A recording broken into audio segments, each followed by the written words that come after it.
Hello, everyone, and welcome to Session 95 of Pokerole. Last time we left off, we were in the middle of the Library of Clairvoyance, I believe it is called. And we were going around this topsy-turvy place in our own individual groups and attempting to find the information we seek. How's everyone today? Pretty good. Not too bad. Hopefully chill days for all. Yeah, for the most an part. exam earlier, but otherwise chill. Hopefully an easy exam. And Middle range. I ended up with a decent grade, so that's all that matters. That is ultimately all that matters. This is true. Well. Meanwhile, I have to deal with the impending holiday. Thanksgiving coming up. At least for Americans, because Canadians celebrate it at a different time, which I can never remember, because I can't remember holidays' original dates anyways. So, yeah. I remember Christmas, and that's about the only date of a holiday I can remember. So, yeah. Feel that. And New Year's, I guess, because it's obvious, but... Alright, well, before we begin, of course, if you guys like the video, do think about giving it a like. If you haven't subscribed yet, think about doing that as well. But if you really want to help out, come on over to Twitch. We're trying to reach a partner over here, but we always need more viewers to do it. So if you want to come by, whether it's to lurk or to talk, think about doing so, because it really does help out. And on that note, those of you who are returning to this today, I noticed in the chat, thank you for coming by. And new viewers like Flare Wolf, thank you for showing up as well. It really does help out. Also, we have a pretty cool Discord community if you want to check that out, and you can access our Pokerole subcommunity off of that. I have a coffee link if you want to help directly monetize my content, and I have a merch store if you want to buy some cool merch.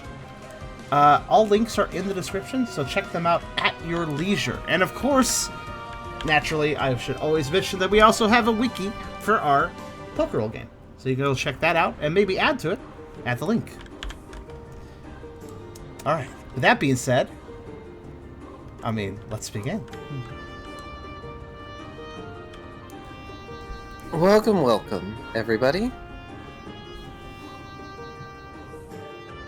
As is tradition at this point, I am going to give you a synopsis of what is already written down on the wiki. You all can thank Enio for trying their their most desperate and hardest to get everything right. A very useful maneuver for a DM.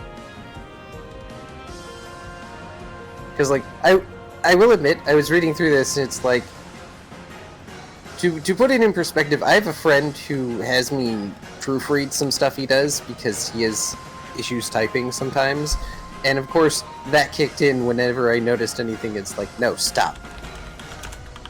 You know what happened, that's all that matters.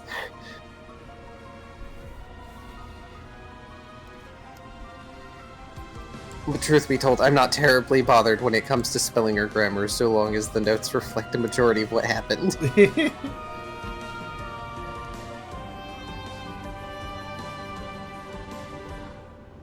And frankly, if Enio didn't do it, I don't know if anyone would. Yeah, that's the thing. I noticed in the chat here, Enio said he would appreciate the help, so if anybody is willing to help out with a wiki, there's always more character pages, locations, there's all sorts of things that could be listed in the wiki that aren't currently, because Enio is kind of just trying to handle the recaps, and that's a lot of work alone, so... Especially when we split the party! Yes. That was my idea, sorry.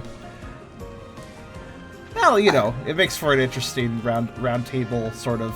I like it sometimes, it's kind of neat. It lets people express their character individually. Indeed. This is why it's okay. I've gotten to the point where it's like, okay, I allot an amount of time and then I rotate. And I do my best. Last time we began with the group popping in at the entry teleport of the tower, and they are greeted by Alakazam, who welcomes Rida back, but also scolds them for going against an agreement they apparently had.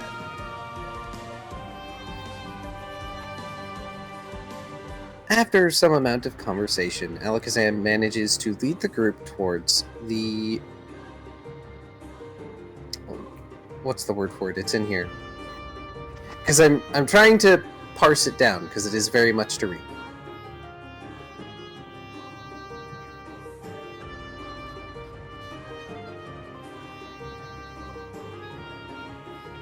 Reception hall. I don't know if I said reception hall at all, or Ennio put that in. If Ennio put that in, you have better wording than I do at the moment. Well, there is a reception desk, so it makes sense that there's a reception hall to put it in. The entry hall, I suppose, is a good way to put it. But along the way, the group, of course, peppers Alakazam with questions, as Alakazam also exposits many things just casually about, oh yeah, Rida was using clairvoyance to kind of stalk you all. You know, not perfect clairvoyance, but still. And that's kind of why they know so much about you. And then, of course, there were questions about, well, why don't you guys just use telepathy all the time and read our minds? And the general answer is, that's rude. Why would we do that?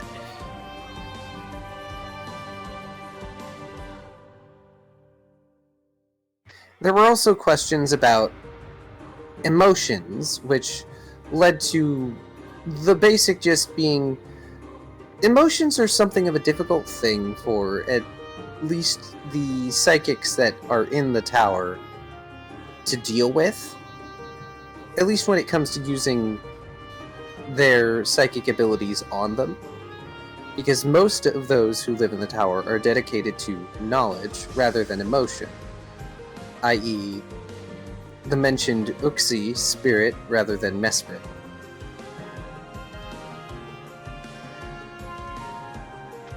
But with the topic of psychic abilities aside, Alakazam is asked who exactly they are.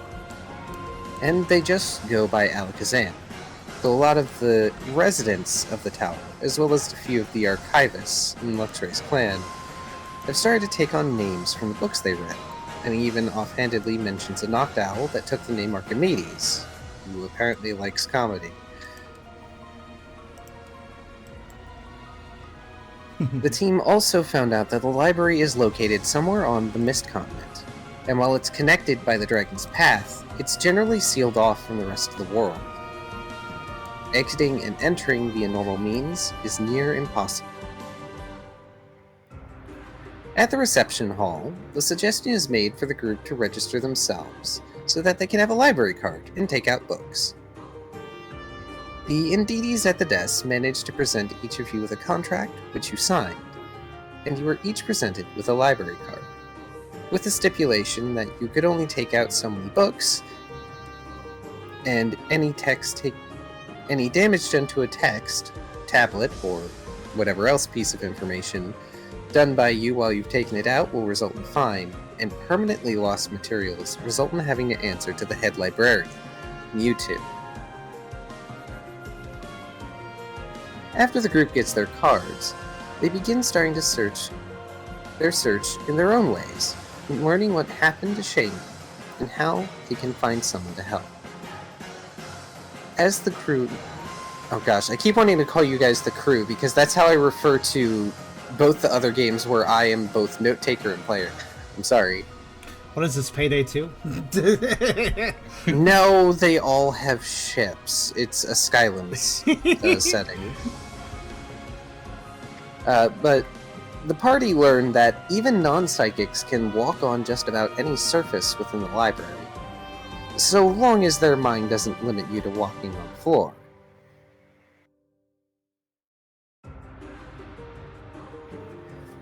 Ralph ends up going off on his own to learn how to utilize his new psychic capabilities. Brooke notes Florence is looking around for something, and Florence kind of dodges the question, well, not, by saying wondering if he can find something to make songs from. Though, interestingly enough, Florence isn't allowed to take books out of the library.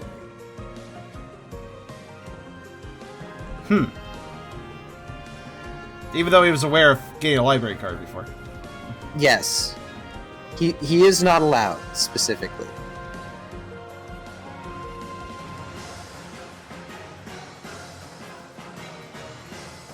The other thing is, Alakazam also, before walking off with Noibat somewhere, because Noibat just decided to go with Alakazam off into the wild blue yonder, certainly not because it would have been easier for me to not voice 2 NPCs,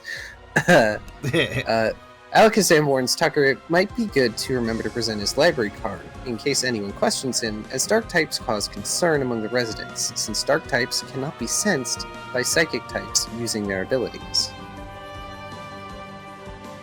Tucker would like to avoid getting punched by Metachan. Yeah, that was mentioned. They are security.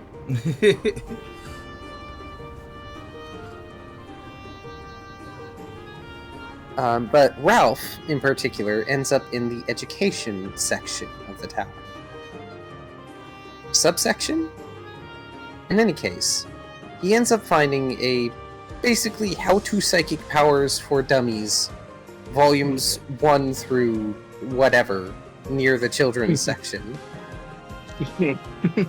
Gotta start somewhere. True. But then again, most text on learning how to use psychic stuff probably assumes that you are supposed to already know, as a psychic type, how to do this.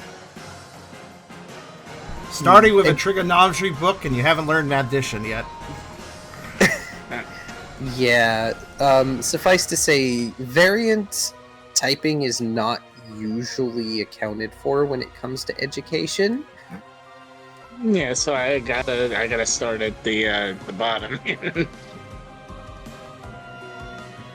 But after perusing all the educational materials he wanted to, Ralph looked for a book about distilleries and managed to come across one in the education section.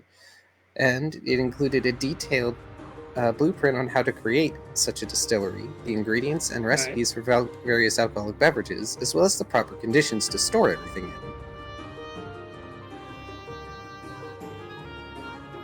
Deciding to keep the book with him for now, Ralph managed to go and find a Bahian monitoring the library and ask them for directions, looking for something to tell him how the physiology of constructs, i.e., Pokemon like Bronzor, for instance, or just flat-out actual automata, worked.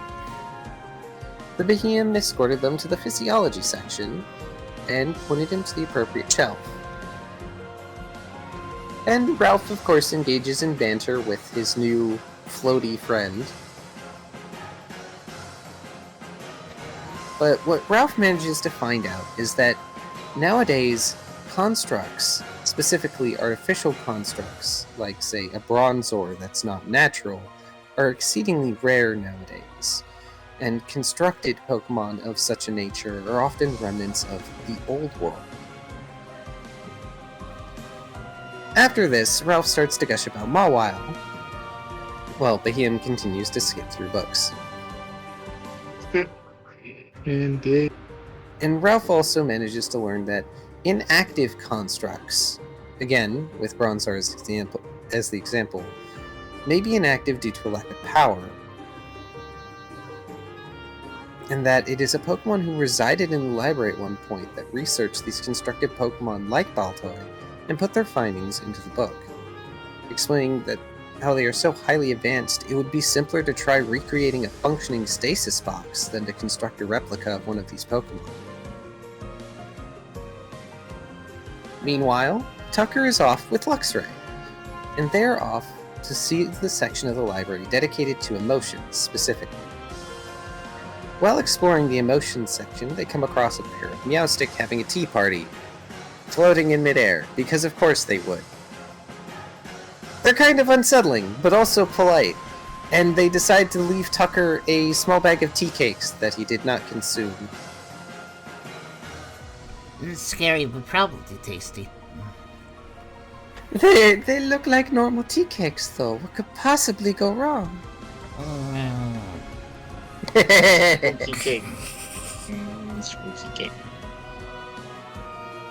Tucker also learns how quadrupeds manage to read in the library, because the book's just sort of magnetized to the paw. And unfortunately, there isn't any information on Mesprit in the emotion section, but Luxray knows there's another place to look for legendaries and mythic information. But more interestingly is that many of the books in the emotion section are checked out, which is odd. Upon consulting the Indides at the reception... Oh, maybe I did call it the reception. They consult the records and find that a large portion of the text from the emotion subsection were withdrawn by Tatooine, who's infamous for pulling up somewhere private with a bunch of books for long periods of time, and using their immense psychic power to weave defenses around them and alter the architecture of the tower so they can be kept in private. Someone who very much values their privacy. When asked where Tatooine could possibly be, the Indides direct Tucker and Luxray up.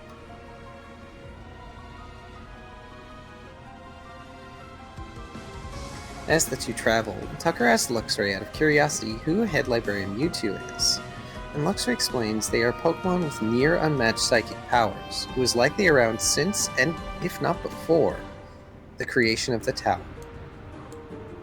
They also come across a Malamar, who has been watching the party searching in silence until now. They seem pleased, oddly enough, to see Luxray returned, though Luxray doesn't seem to remember that. Brooke is off with Florence, because buddy system! And they decide to go looking up mental ailments, in order to determine what Shaman is suffering from. As Brooke is grumbling about wanting to fix whatever happened to Shaman, both out of guilt for being unable to help, and also to get revenge on the Acolytes, Florence decides to tell Brooke a story. I won't repeat it here, since it'll incentivize y'all to go watch the last session and maybe read the wiki. But I'm also glad that Ennio wrote that all up, because I gave a synopsis for what it was, and it's not the same. Ennio gave the on-the-spot version, and put it in the wiki, which I appreciate.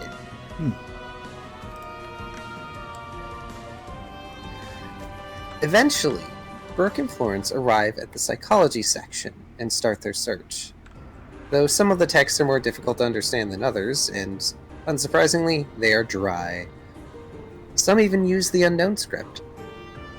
Brooke eventually comes across a book of mental ailments and, through skimming through it, learns that the shaman might be experiencing some sort of psychological trauma tied to the physical trauma of having their flower and whatever was bound to it torn away.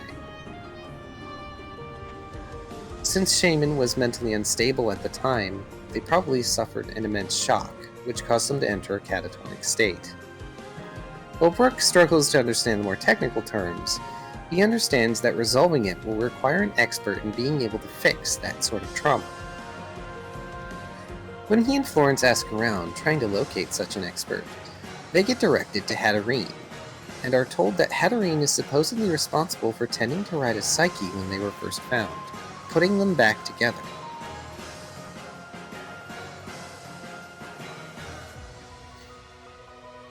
Ryda, meanwhile, searches for any books about the dead star.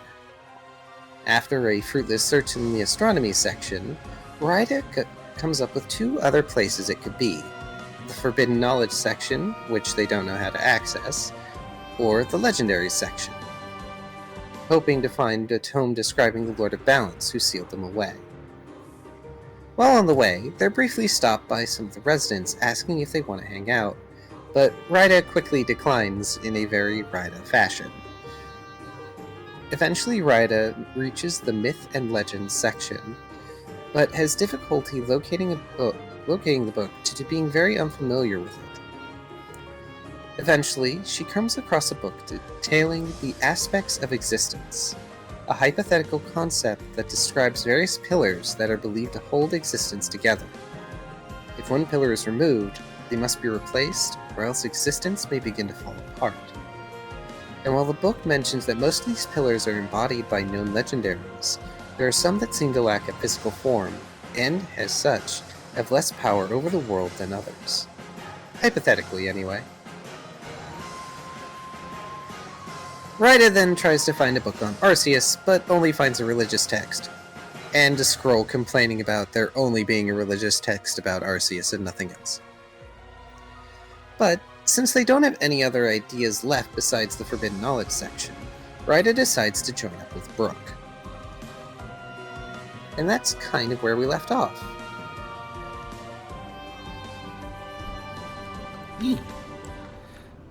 So I think one thing was left out though, because I know for a fact that Tucker and Luxray are actually going to see Mewtwo specifically. Oh, okay. I thought in the notes on the site it effectively says Tucker asked where Tucker is, and I assumed it was Hatterene and not Mewtwo. No, it was Mewtwo. Well, no, I think Tucker did need Hatterene. But since nobody knows where Hatterene is, they were going to ask Mewtwo. Right, okay. With that. So, I wasn't sure if that was the case. I believe what Tucker and Luxray are doing is they are going to find Mewtwo, which is why they're heading to the top of the tower, because Mewtwo would be able to find Hatterene. Yeah, I believe it was a case of, we don't know how to find this person, so we'll go talk to the boss. Yeah. Effectively, they didn't know exactly where Hatterene was. Easy thing is, go to the Master of the Tower. They can find them. Yeah, it is a solution. It's indirect, but technically simpler. Give me the boss. Tucker pulling out, Can I speak to your manager? There was talk of that. For that, specifically.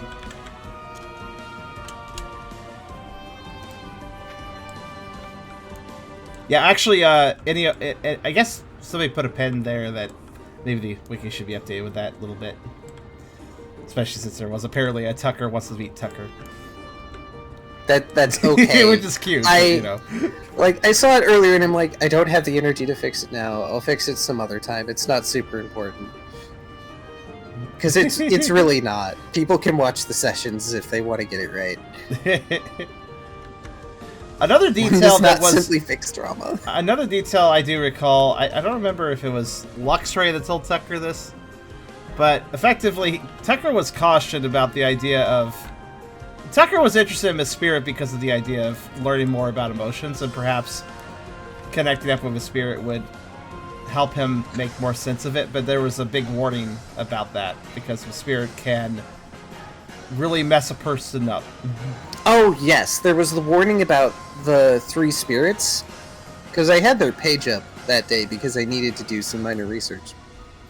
But yeah, there was that big warning that, oh yeah, they have absolute command over those aspects of, like, the psyche and being, and they can just straight up deny them to you. Mm-hmm. Like, they can stop you from being able to feel anything. They can steal your capacity for thought. They can take your, like, will away, which is all really scary. Yeah. And Tucker definitely acknowledged the warning, realizing that he was perhaps overstepping in his ideas. Honestly, Tucker is overly ambitious sometimes. He may not seem it sometimes, but... Such as when he talked back to the Dragon Council.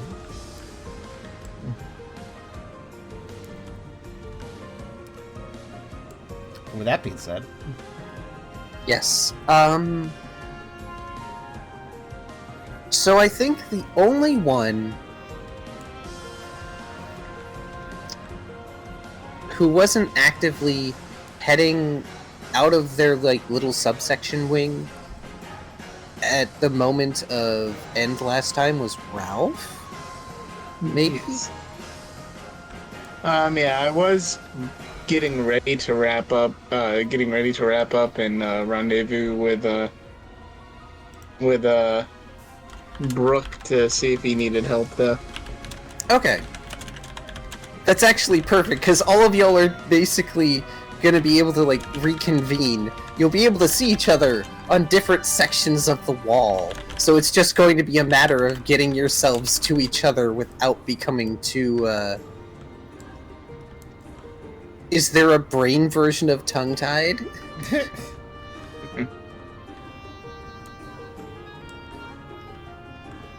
Mind melded.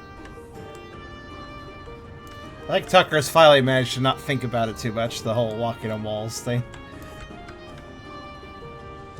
I suppose it would be befuddled. I think that's right, befuddled. Thank you. Look, just for shits and giggles, when I'm gonna walk up the wall, but I'm gonna do so above some much smaller Pokemon studying, just to see if I can make them nervous. Ralph. Loom. It's Loom.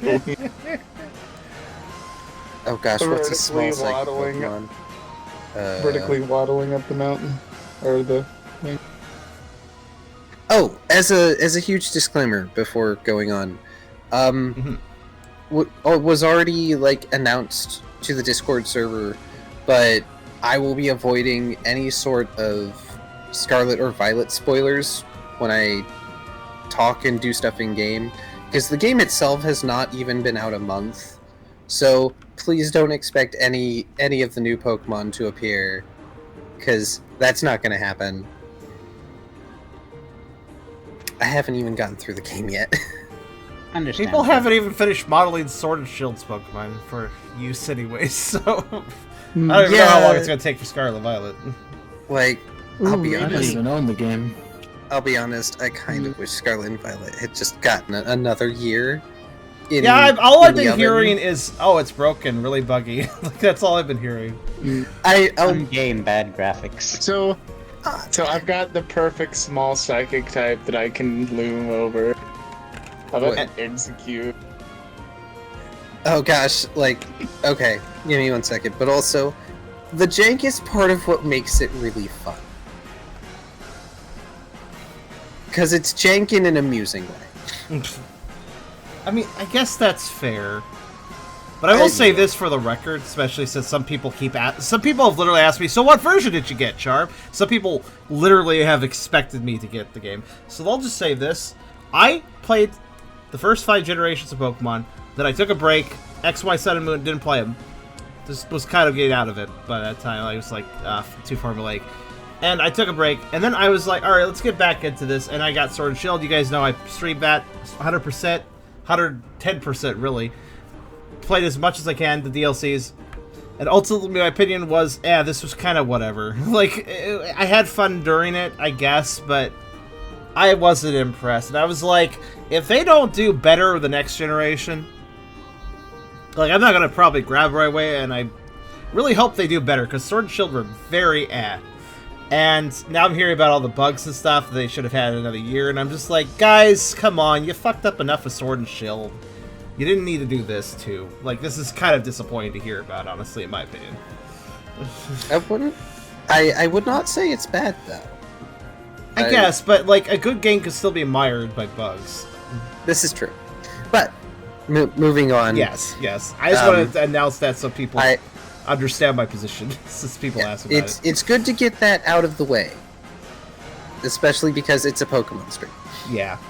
So yeah, well, if you're looming over this Execute and this Spoink, because I remembered Spoink exists, who are sitting, air quotes, at this table on the wall, and one of the Execute, like, just one out of the cluster, looks up at you and does the signature Execute glare. Do you mind? Yeah, I'm just walking here. With your inner light, go away. Okie Let me just walk all the way up.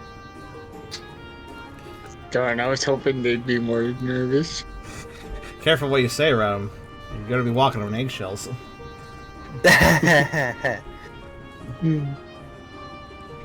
You say that, but that specific execute is watching you the entire time you're walking around the table.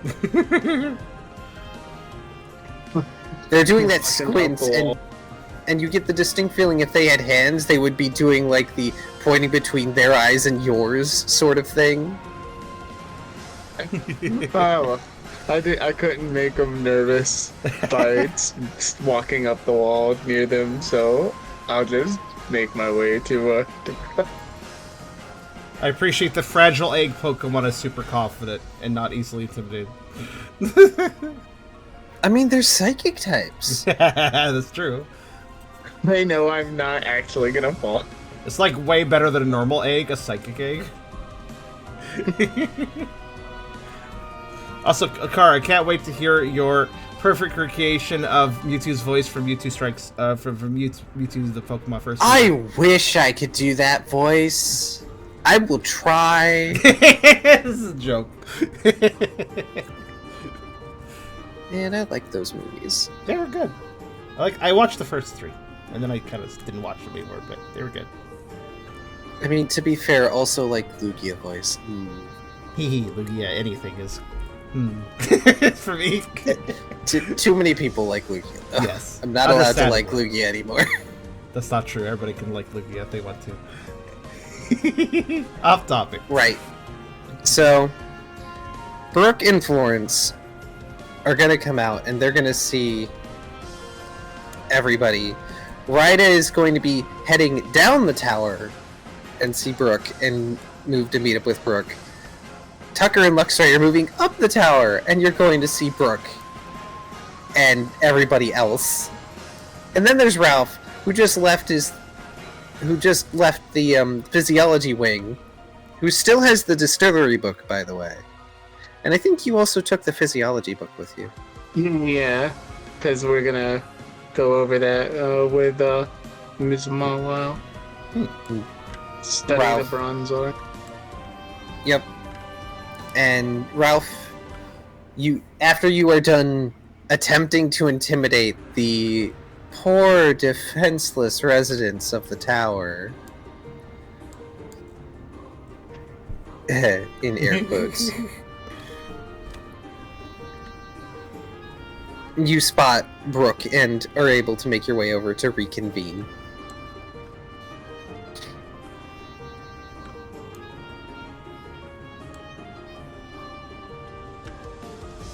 Tucker looks like he wants to raise a 4-pot to wave to the others, but then doesn't because he's on a wall.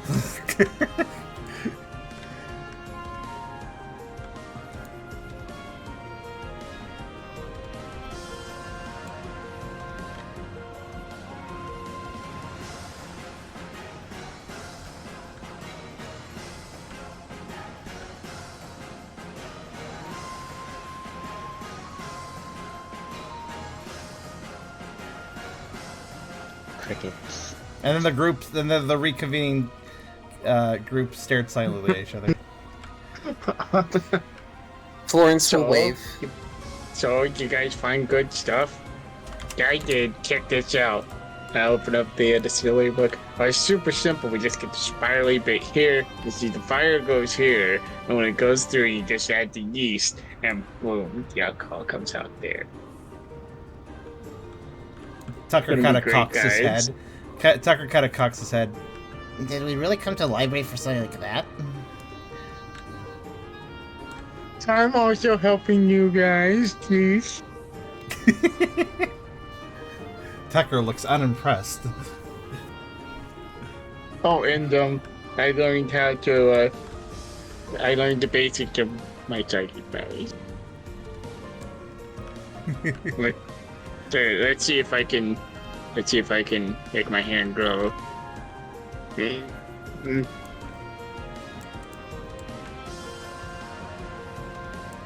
you make your hand glow? I don't know. I'll try. What's this? Is a roll? 4? Why not?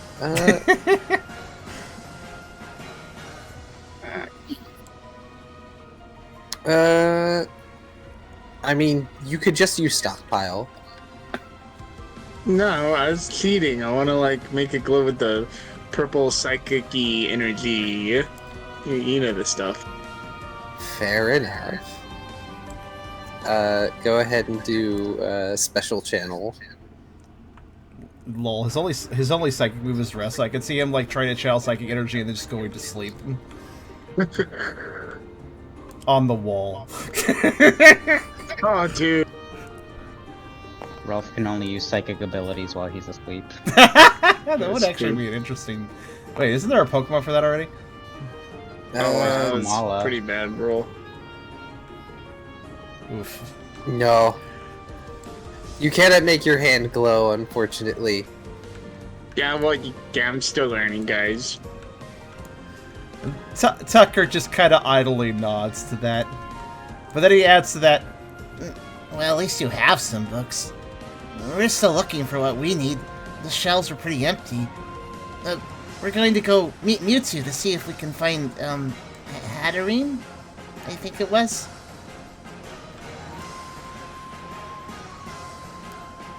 I feel like there'd be a little bit of starstruck awe on Ralph. So, are Mewtwo's origins like the same here, like where he was created?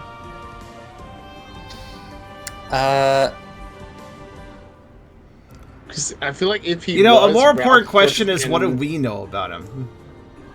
I feel like Ralph would have been privy to that information. He was. Okay. I mean, he was someone who was Worked with invited Bill. to. Yeah, he was invited to. What's the word where you're learning and working under someone? Intern. Yeah, like he was. internships. Yeah. Yeah, he had an internship with Bill, and Well, that also raises another I question, think- especially for really I special think this Pokemon. has been. Yeah?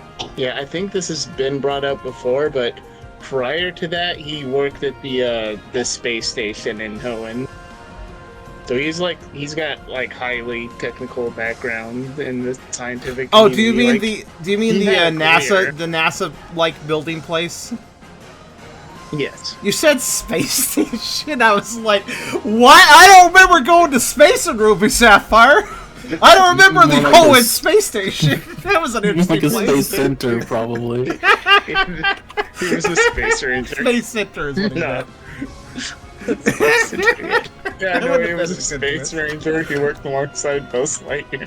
You know, I always thought Ruby Sapphire's endgame was really lame compared to the previous generations before. Like, not much to do. Would have been good if there was a space station there.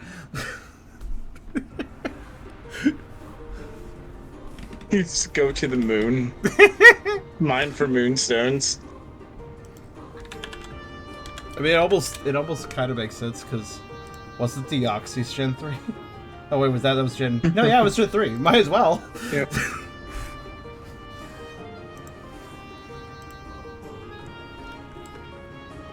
I wonder if the Pokemon that evolved with the Moonstone, if they set foot on the moon, would they instantly evolve? Okay, tangents aside though, because they're fun tangents. But I will say this though, your knowledge of Mewtwo though, it also raises the question of the PMD world is separate. For most Pokemon, it's easy enough to accept that these are different Pokemon that exist in, say, the trainer world. Of course, we never know how the lore works exactly, but Mewtwo's always a special case, because, well, we can accept even, like, legendaries like Lugia, like, yeah, we can accept 2 Lugias. Mewtwo, though, is a hard one to accept. Obviously, he exists in both universes, but it's hard to figure out how, you know? How does that work, you know? Obviously, that's not saying we probably know, but... good open question. To answer the question, that way Kyrio can read the thing. I apologize. That's fine. I was just preparing it ahead of time. Thumbs up. Ralph, you don't know if this is the same. you will have heard of Mewtwo because of the way the whole like timeline works and when you would have been alive and around to hear that sort of thing. Because there is no way that Mewtwo is kept 100% secret. Because even with the way the movies work, and Mewtwo being able to wipe memories in order to preserve safety, knowledge of the fact it existed and that it was this artificially created Pokemon of immense power would not have been something that it could have hid forever. This will be something like as Ralph's face is first shock, and then the face of someone doing 1,000 calculations a minute. You might even hear computer noises coming from him. Your eyes might even flicker with circuitry.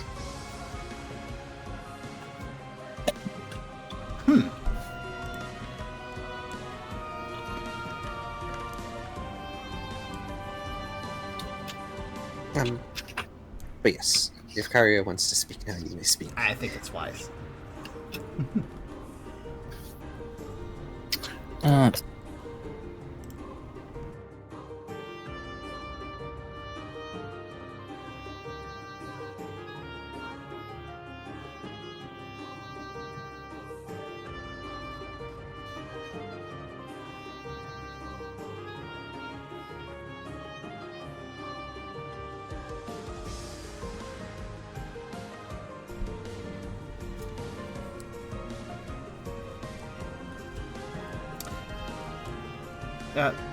Kyrio, would you prefer that Kara read it out? Oh, did I not? You're quiet. I think my mic was muted. Whoops. Yeah, Mike is good. Oh dear. I'm Well, sorry. we're looking It's for okay. Hatterene too. You're supposedly an expert on fixing what may be wrong with Shaman, Brooke says. Guess we'll have to come along.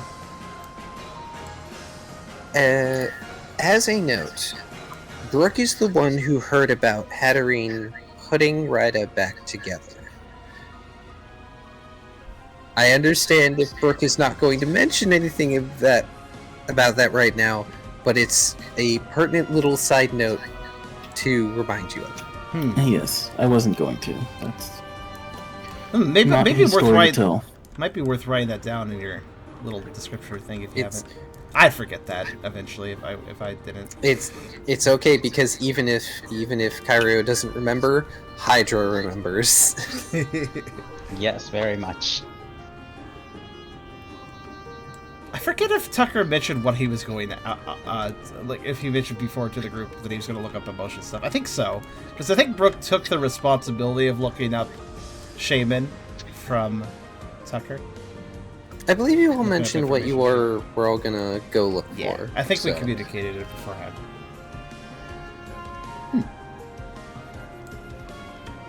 Tucker does light up at what Brooke says, and nods with a little more purpose, because, yeah, he's definitely interested most of all in Shaman's well-being, so...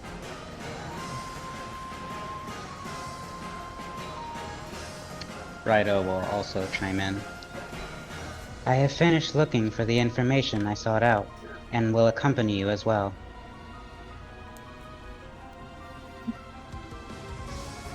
Aye, well then, Florin says as he starts to gesticulate like he does.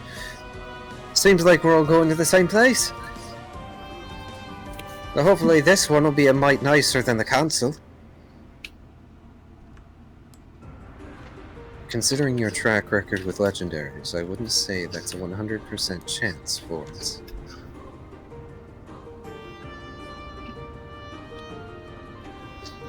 Florence just shrugs. Look at least I don't have all the spoons in the tower on me, now do I? Luxray stares. Oh, what you're saying is you're not a spoony bird. Indeed not. Huge grin on the face. And as he says this with one arm lifted and a finger, This spoon zips across the tower and plinks against his finger. Go through that! And there's this smug execute sitting at the table, looking over at you all.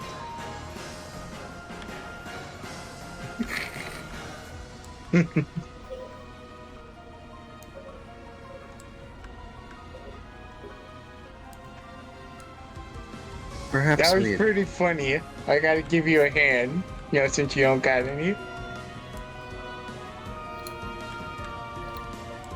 insert that meme with the group of guys going, "Whoa."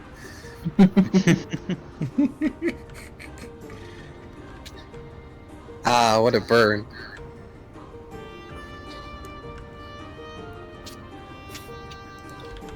Well, we should probably proceed. After all, we don't want to make nuisances of ourselves to the rest of the residents. Tucker casts a mildly leery glance at Ralph and nods to that.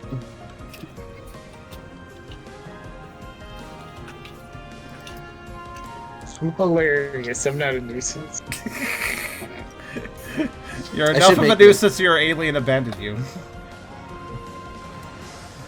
So we just gotta go straight up then, huh? Brooke said, looking in that direction.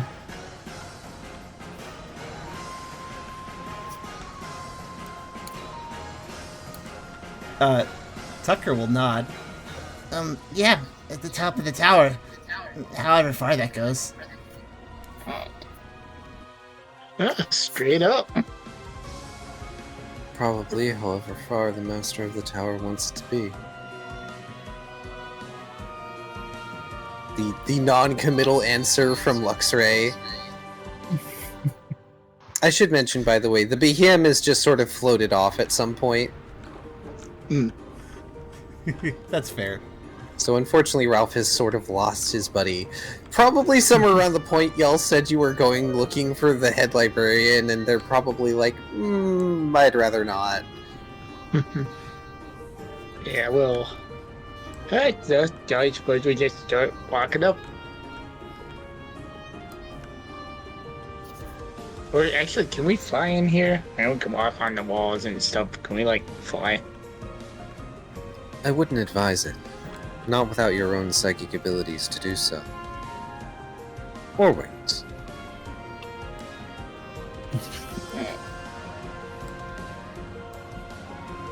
What do I have to roll to believe in not gravity?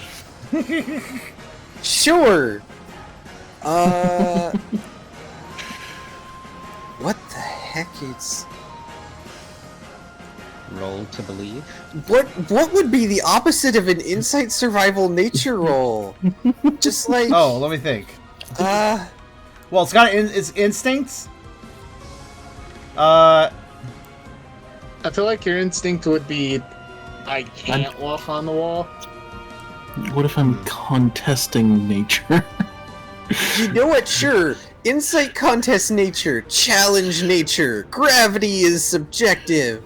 Alright. That's a 6, okay. Gravity is subjective. I am not bound by your rules. Brooke's a rebel, but not that much. A casual rebel. You attempt to disbelieve gravity. You are lucky gravity cannot disbelieve you. Gravity will remember that. No matter how much you scored it, gravity will always believe in us. Gravity has our back. Aww. It pushes it to the ground sometimes, but you know. They keep us grounded. I remember this if, like, Brooke takes, like, a big fall damage later down the... I guess I'll just proceed the normal way, by which I mean walking on the wall. Ah, yes, the normal way. One in Rome. Oh, right. Even on the initiative card, I wrote down where y'all were going. Uh-huh. And what you were doing. But... Team Cheer manages to start walking their way up the tower. And you, of course, bypass the Malamar again, who starts floating their water bubble so that they're level with you as you keep going. And where might you be going? Didn't find you what you were looking for. As they flip themselves. We're going up. Really? How far up? However far is required.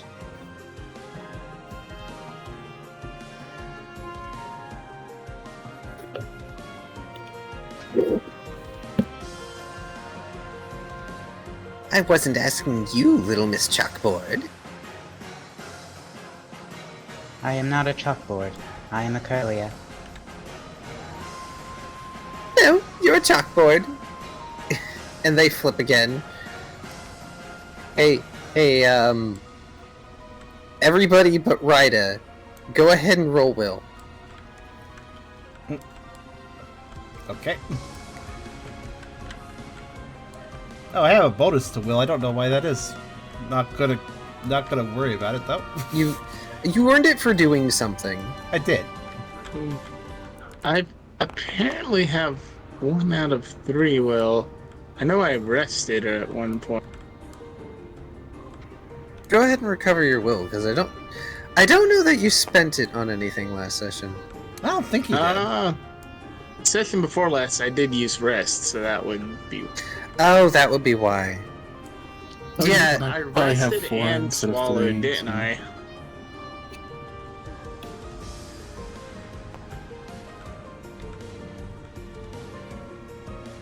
I have a 1. Oh. But yeah, Ralph, you should recover your will. Because it's been long enough. Aw. Hey, you only have 1 Will? Yeah, he used it back in the Dragon's Path. Oh, I see. Brook. I was confused by Brook's roll, actually. I see. It got broken up. So, 1.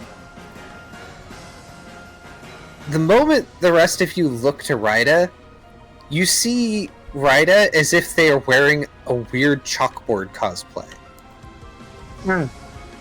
Ryda doesn't see this illusion, only you guys. Wow.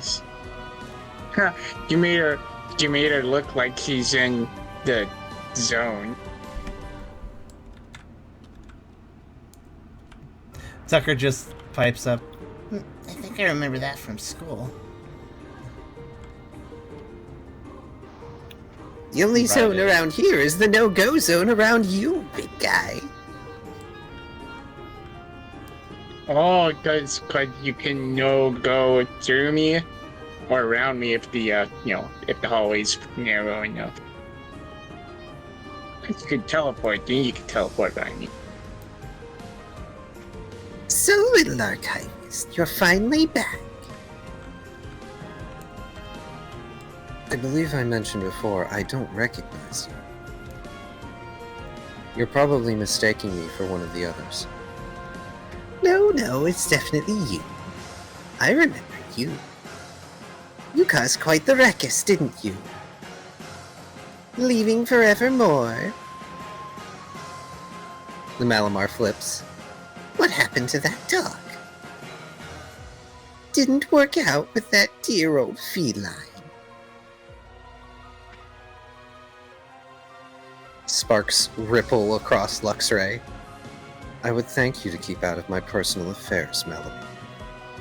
See, you do remember me. You know how rude it is to pretend you've forgotten your friends. You don't sound much like a friend. Tucker does express.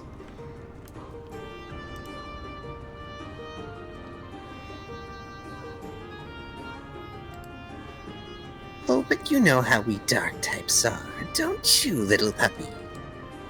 We don't always seem the most friendly at first.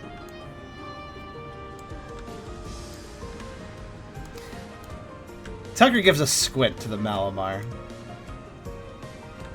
Dark types may act differently sometimes, but being a friend is sort of universal.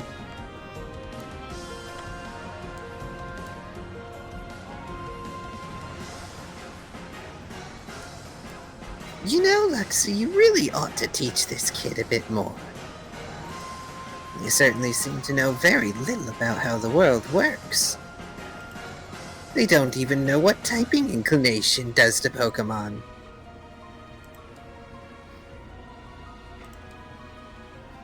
Also going to pause so Kyrio can talk. This is fair. Incoming Brooke with another sassy line. You think so? I mean, it would call for it.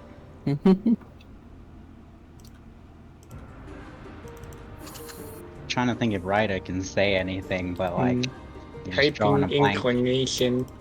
Well, you know what I'm inclined to do? I actually don't have a follow-up.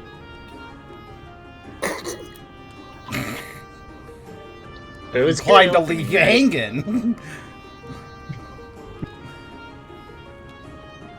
Honestly, that might be the best comeback so far. You know what I'm inclined to do? Just walks away, doesn't finish. That's kind of a badass move, actually. I mean, that's kind of what Brooke is about to do. I have no idea how big these guys are, but They're supposed to be fairly big.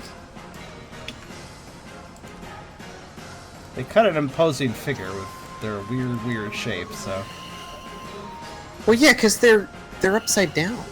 yes, they are. Hey, is it true you guys evolved by standing upside down for a really long time?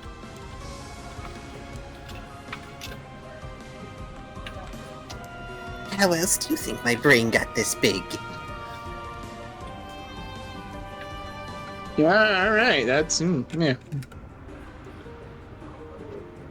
What? Yeah, no further probing. Sounds like there's some history here, but we're kind of on a mission, Brooke says, so if you'll excuse us, you can catch up later. And he walks away. Casual following of my leader. Ryder 2 follows. Tucker too follows after giving us another side glance first.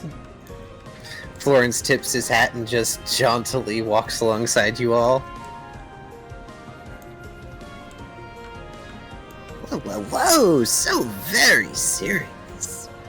You're here in a relaxed place of learning. As Malamar's bubble shifts and morphs around it, it almost acts like it's swimming around you in the water, using it as if the entire environment of the tower were an oceanic space.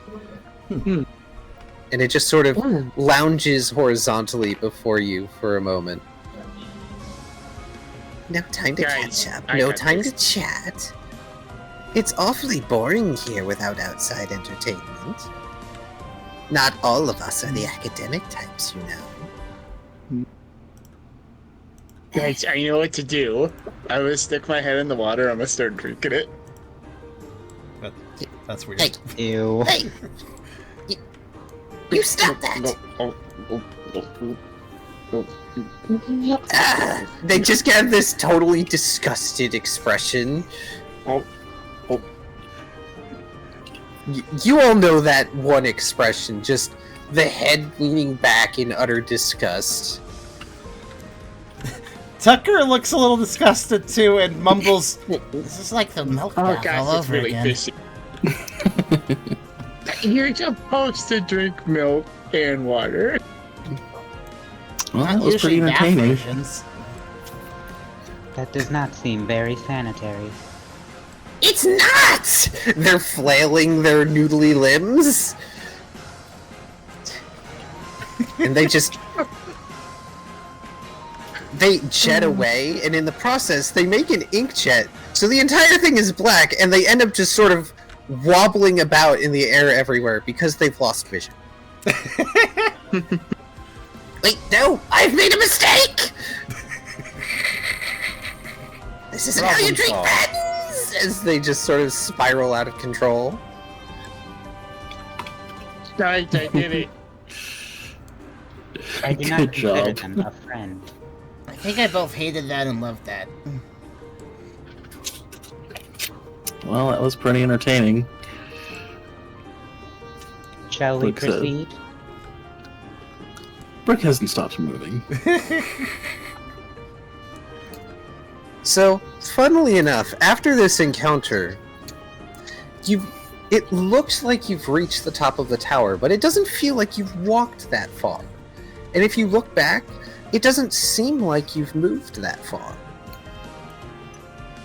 But there's this sort of ceiling. And there's it sort of looks like a mix between a skylight, a stained glass cathedral window, and a hobbit hole door. Oh, a what? I'm sorry, I don't have a proper It's name like a big for round it. door. Yeah, just a big round door. Oh, okay.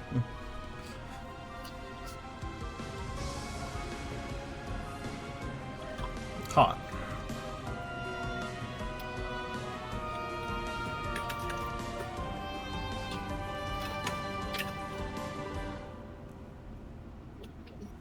Well, should we knock or what?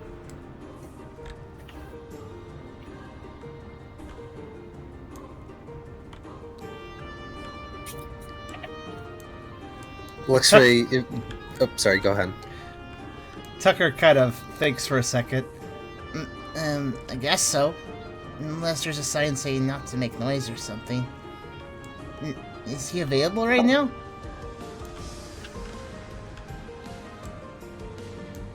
Luxray looks between the two. Unfortunately, I've never had the pleasure of meeting the head librarian. I'm not sure what the protocol is. Brooke is just gonna knock. Hello? How did Brooke knock, by the way? Like, just knocks on the window, I guess? Like that? It makes the same kind of sound that you would expect from, like, a really thick window. That donk donk donk sound instead of the way doors sound. Right. I guess kind of like... Like tapping on the window. Like tapping on an aquarium glass. Yeah. Nah. This is how you get their attention. He cups his hands to his mouth. Housekeeping! Housekeeping.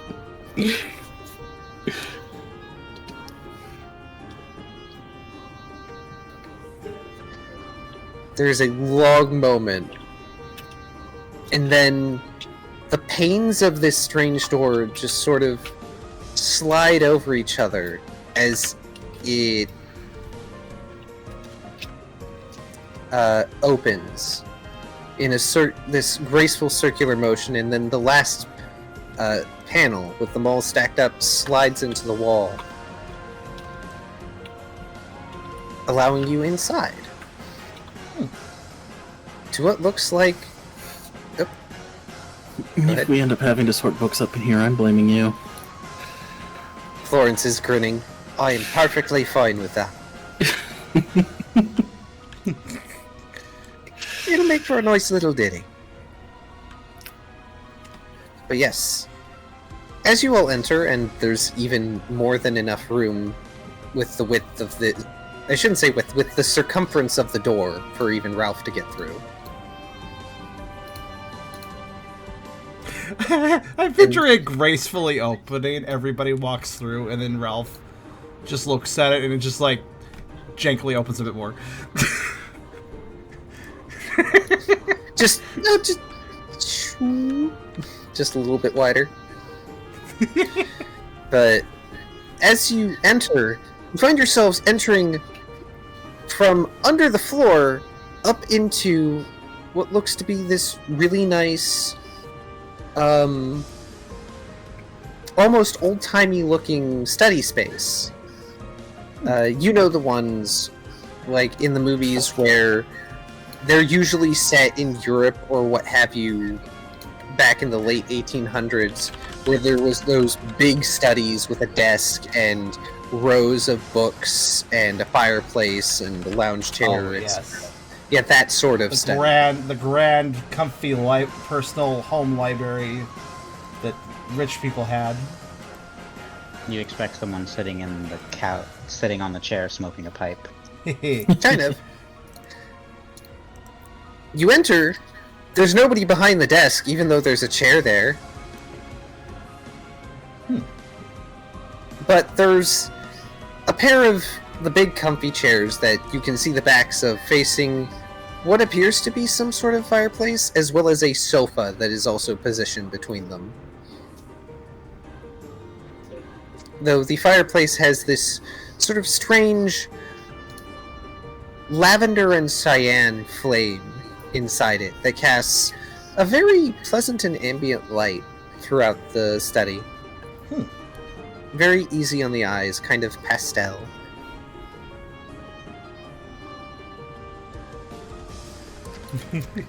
And once all of you are in, the door closes itself and makes a design on the floor.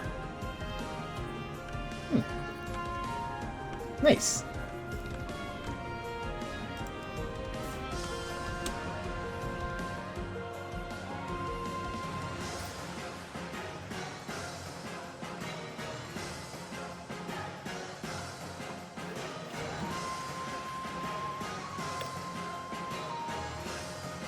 I suppose Ryder will just look around for any indication of someone being here.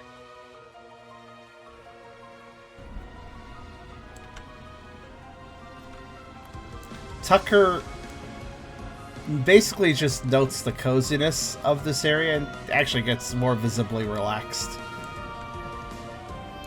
This place looks really nice to be in.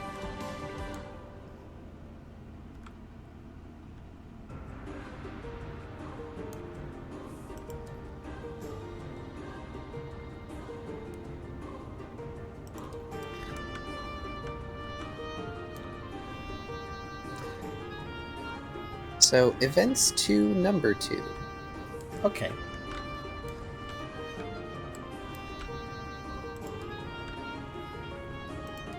So there's nobody obviously in the place right now, right? Not from where you guys can see. Okay. By the way, the furnishings here are fairly sizable. They would be sized enough for Ralph. I could pick a song.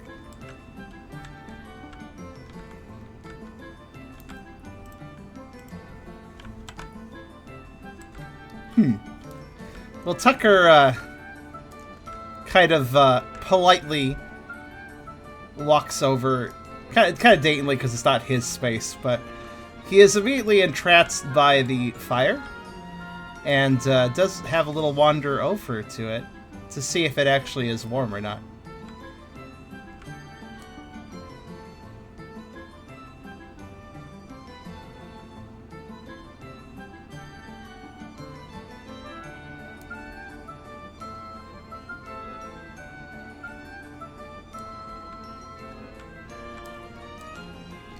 I heard music that I thought would be said fair.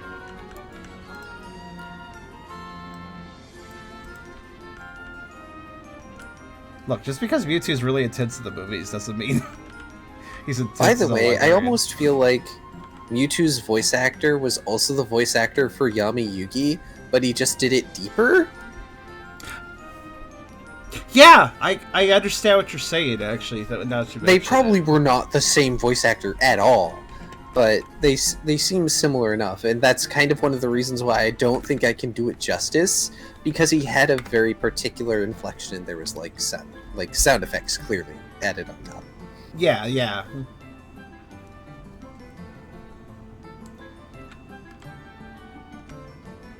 I could try doing a sound effect bot or mod or what have you, but that might jank things.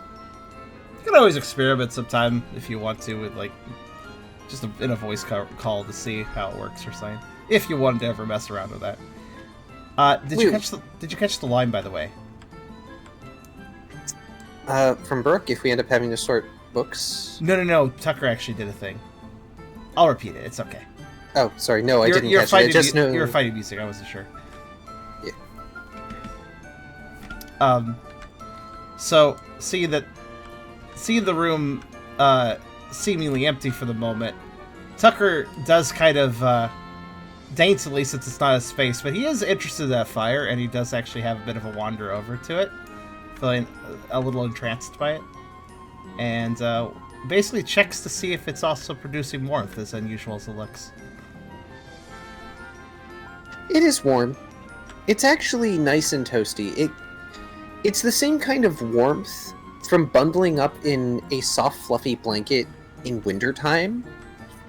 It's not the same kind of heat that you would get, like, if it were already warm, or if it were just room temperature. It is a cozy warm.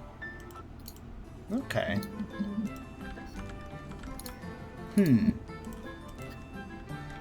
Also, don't forget that if you change playlists, you have to re-loop the music. I forgot to. Brooke says, impressive place. Someone must have let us in, right? Hello, we don't want to intrude, but we need a little help.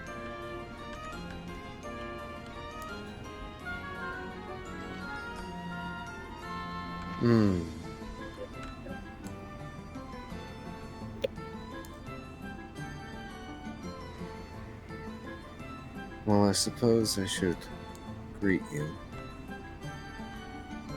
Especially after that entertaining display. The voice echoes in your heads. Except for Tucker. You can't hear him. Tucker... But, okay, I need to do a roll then, actually. I was thinking about it, if you don't mind me interrupting. that's fine.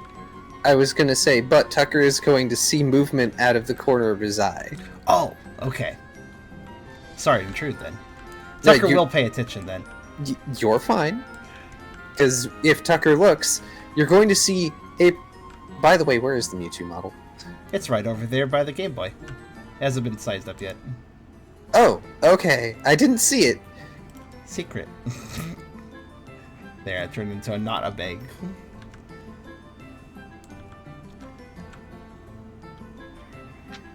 The teeniest Mewtwo. Sadly, no small cute Mewtwo.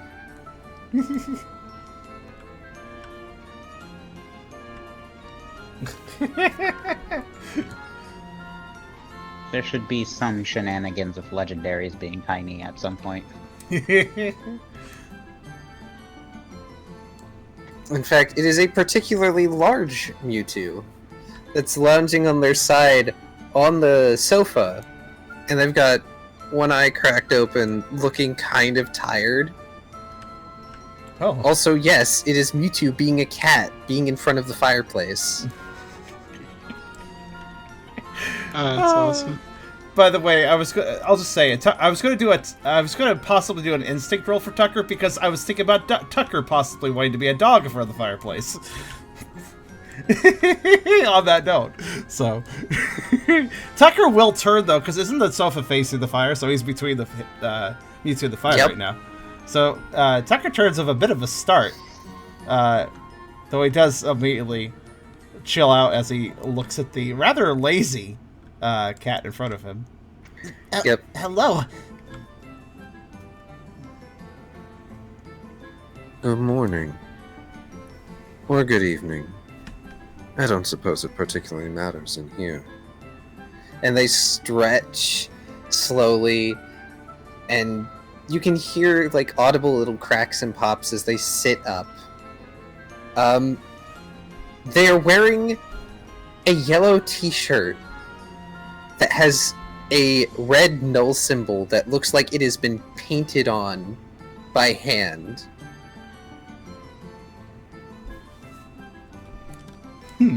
Tucker notes this. It strikes him as odd. That's awesome.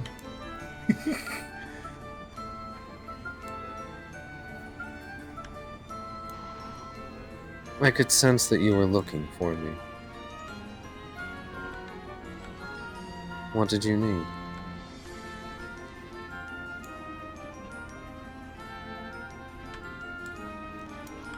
Ryder looks rather curious at the Mewtwo, not expecting them to be as such.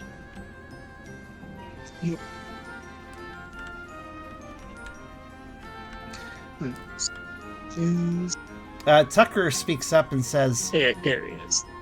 Hmm? I don't think Tucker can hear him still, right? Oh, that's right. Yeah. "Oh shit, you're right." He's still talking with telepathy. He hasn't even noticed that Tucker is. I don't think he's even noticed Tucker's there because that doesn't pure psychic. Okay, that doesn't change any of Tucker's lines, though. I did kind of forget that for a second. That's true. Okay. So Tucker did say hello. Again, Tucker can see the cat. The cat is lazy and thus does relax, but is just looking quizzically at Mewtwo at this point because Mewtwo is just kind of lounging. He's obviously aware of them, but he could see that, but it's not being answered or anything. So Tucker just kind of sits in front of the fire, looking quizzically at Mewtwo. Go ahead, Ralph. See if I think of this. Can I see if I think of Tucker not being able to hear and like start repeating what Mewtwo said? That feels like an insight roll.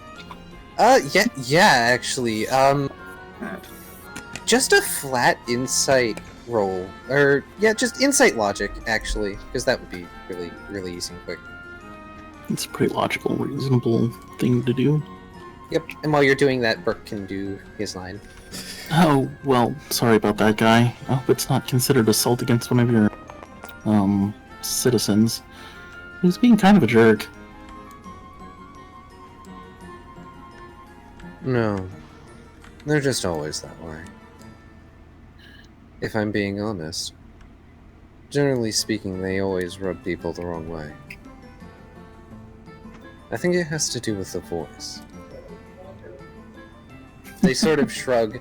They have one arm draped over the back of the sofa, and they're like half turned to look back at the rest of you. They are being a supremely lazy cat. Question. Would the chalkboard illusion still be there, or did that leave with him? Oh yeah, the chalkboard illusion left with the Malamar. I'm sorry I didn't mention that. I forgot it in the midst of everything else. I thought it would be sort of funny if I was just appearing with the chalkboard thing still there. Unfortunately, it was just an illusion. It wasn't like a construct or anything complicated. I just see right like, I am an educated Pokemon. I wear this chalkboard to show this. Logically. By the way, Ralph, it does not take you much to remember that, oh yeah, dark types are immune to psychic stuff. This becomes Tucker probably can't hear any of this. This becomes it's all happening in your head. A little more obvious when Tucker pokes his head around the sofa to look at Brooke talking to, from what his perspective is, no one. Or rather, to a question that wasn't asked. I'll start repeating what Mewtwo says for Tucker. Okay. I'll give a quick rundown of what they said so far. You said this, and then Brooke said that. Oh, I guess I can't hear. Matter of fact, I'll stand next to him.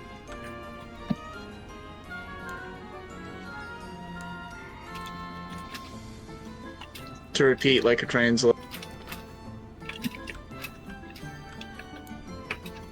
Okay.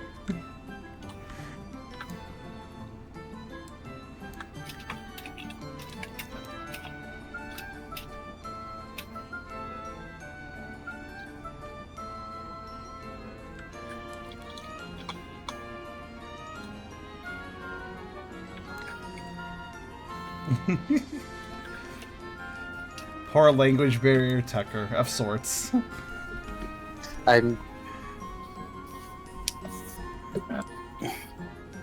Brooke rubs his head awkwardly. I see we're interrupting, so I'll just explain. We're actually looking for Hatterene. Might be able to help a shaman we know. And we were told you'd be the best way to find them.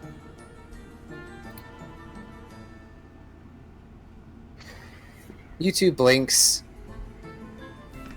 And he takes a half second, which is kind of amusing considering the calculating power of his mind.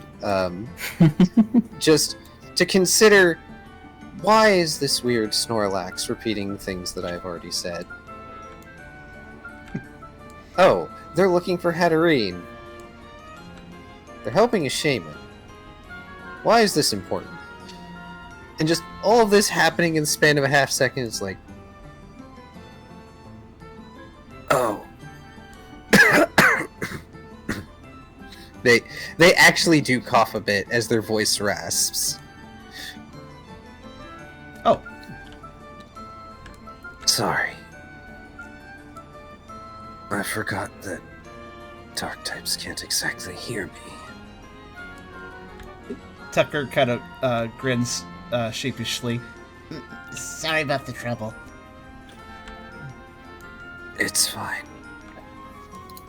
I don't exactly talk a lot to others these days. Not a whole lot of interesting conversation, if we're going to be honest.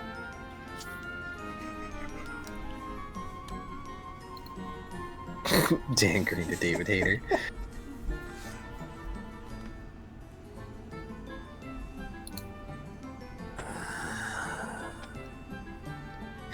They just get this look of thought, and they just lazily push themselves up, and it's not quite a backflip over the back of the sofa. It's more like they slide in this semi-liquid way down the back of the sofa and then flip so that they don't head plant on the floor. It's weirdly graceful and awkward at the same time. I can immediately visualize it. It's a lazy flop, but somebody with psychic levitation powers, so they don't make it so floppy. Yep. And they walk, to their credit, Mewtwo walks over to their desk, and they duck behind it, and you can see their tail swaying back and forth, and you hear almost cartoonish rummaging sounds. And they pull out a comically oversized spoon.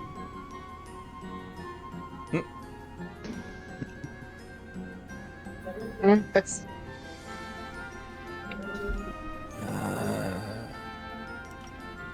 No, I need the small one. And they just chuck it over their shoulder and it floats into the corner. And they begin rummaging again. And they pull out a twisted spoon-held item. I gotta learn how to do that. And they walk over to Tucker and they just stuff it into the side of your scarf. Oh, Tucker accepts this. Testing. 1, 2, 3. And this time you can hear them. Tucker does a weird little head turn, like when a dog doesn't know where a sound came from. No need, it's like an antenna. So for all intents and purposes, you temporarily have the twisted spoon-held item, by the way. Oh, nice. You don't have any psychic moves, but you have it. Tucker looks impressed. He didn't know such a thing existed.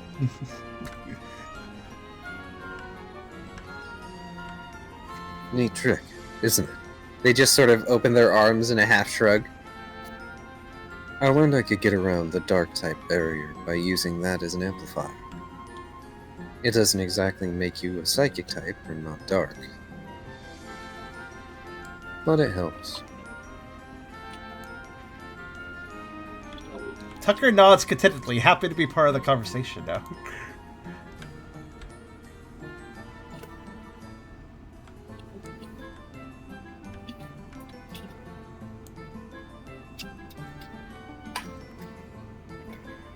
Time for Tucker to learn psychic things. What, by buying the twisted spoon until he learns it? I feel like Ralph wouldn't be able to eye probing Mewtwo. Oh, you cut yourself out there. What were you saying? I feel like Ralph wouldn't be able to help himself from like eye probing Mewtwo. Eye probing? Is Just checking him out. Okay. It's a weird way to say staring, but okay. Handy, Brooke says. Guess Florence isn't the only spoony one now. He says with a chuckle. Oh. I didn't realize an acolyte was here. I guess I should bring out tea.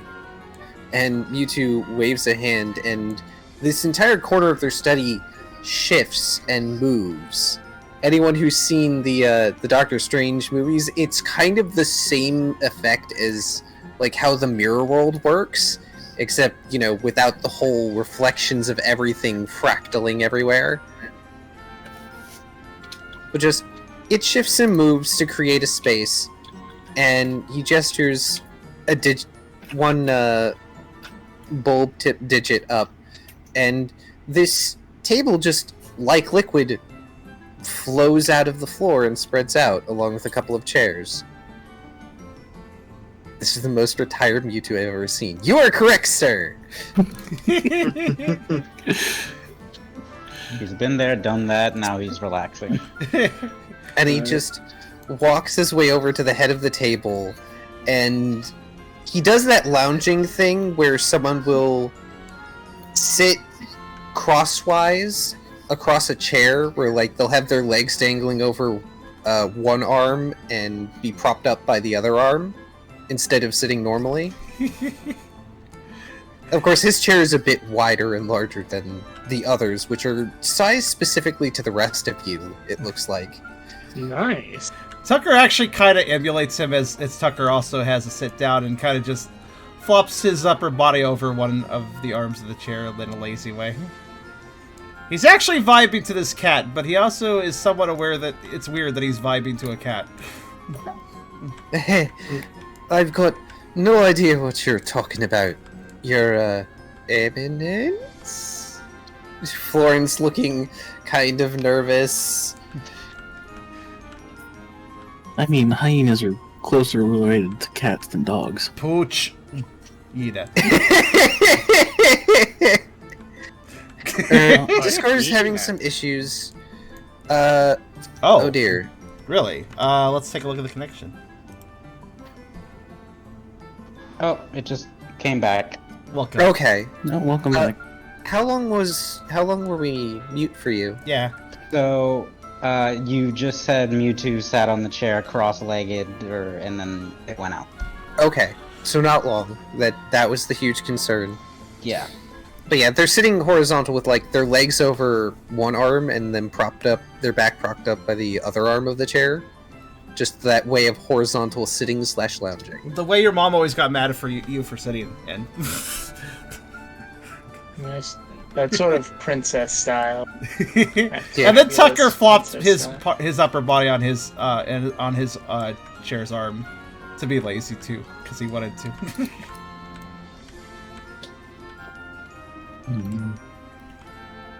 I have a seat on my awesome Snorlax-sized chair, having some satisfaction that my chair had to be made so sturdy and wide. Your chair is sturdy and wide. It also has extra cushioning. Yes. Yes. By the way, Brooke, your seat almost feels like it's got water cushions. Ooh. Like, and it also sort of mildly simulates the cool feeling of having water on your hide without being in water. Wow, I need to get one of these for my office.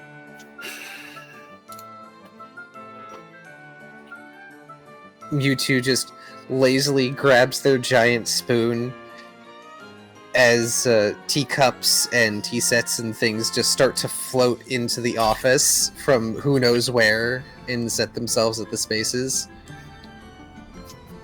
Good luck. You'd be hard-pressed to find someone who can make it.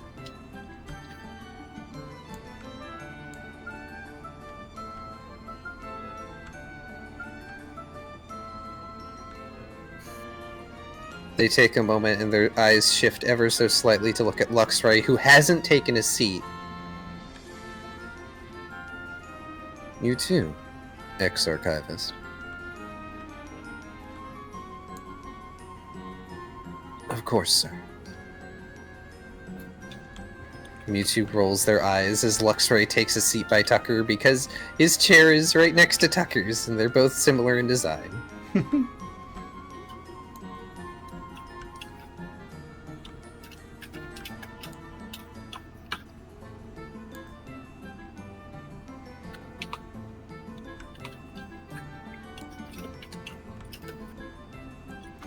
Tucker actually gives Luxray a little bit of a look, kind of curious why everybody is so formal around here of Mewtwo at this point.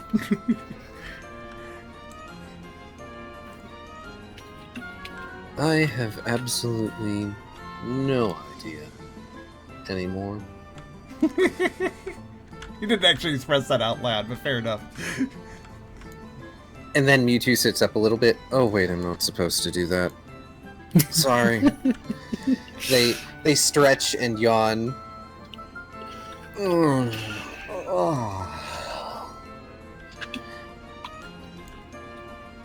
It can be a little hard to maintain boundaries.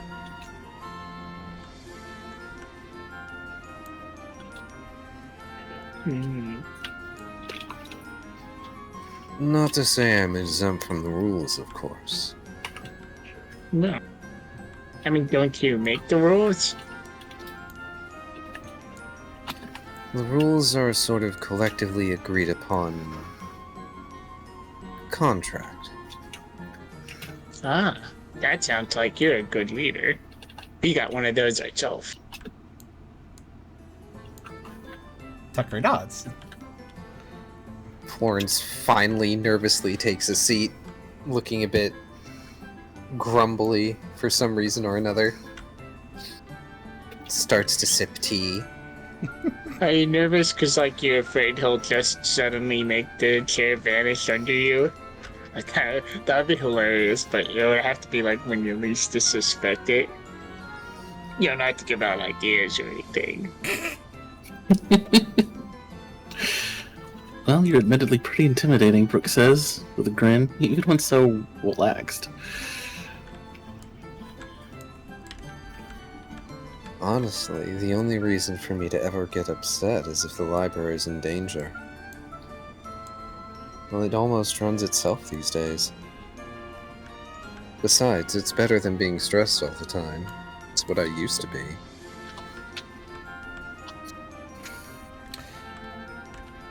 I'm kind of wondering if Tucker should do a vibe check, actually, on Mewtwo. Or in other You can words. if you want. Let's see. Because he is kind of considering, yes, this is supposed to be like the leader, very powerful, but he's very chill. Okay. I feel like that would... Yeah? No, go ahead. Okay. I think I know what you're about to say, actually. Empathy on? Alright. Tucker uses a vibe check. Casually.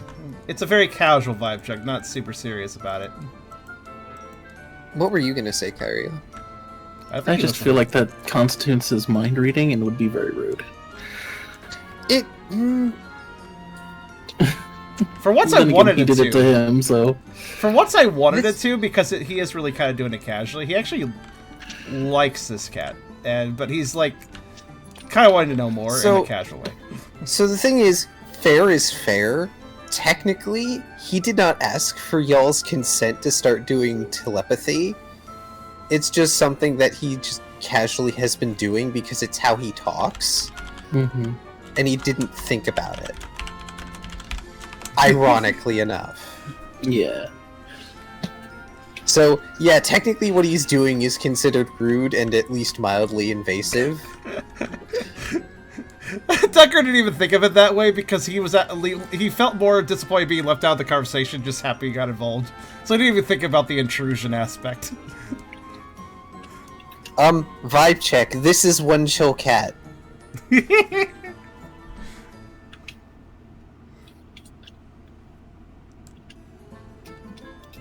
Tucker will speak up.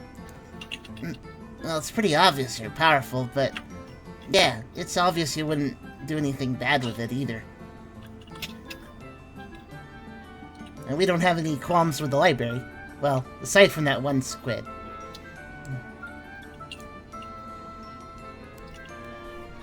Oh, trust me, you haven't met half the library then.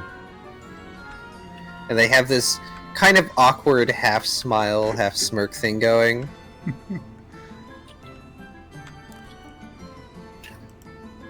Also, he totally noticed Tucker's vibe check, I assume. Oh, yes. Okay. Yeah. I'm gonna execute through a spoon at him. Motion to the bar. Yes, and I'm sure it was your fault. Oh, no, it wasn't.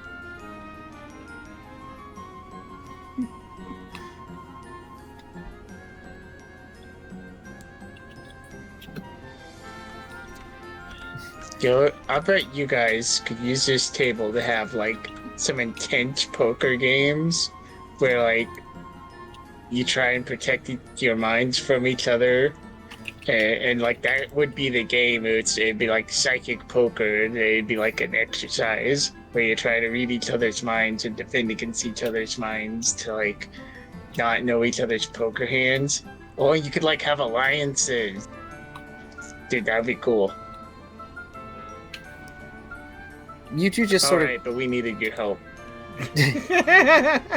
like, while Ralph is expositing like that, Mewtwo sort of flips over, and he does it in like the really languid, lazy / awkward way he did before with the couch. So instead of facing up, he's now like facing down, kind of like I imagine Tucker would be, as he lays across his chair. Tucker might be somewhat mimicking him because the chillness is perhaps more infectious for Tucker and his vibe abilities than anyone else. You would think that doing this would hurt someone's spine, but clearly not. Listen, if a cat or a dog is relaxed enough, they don't have spines. It's okay.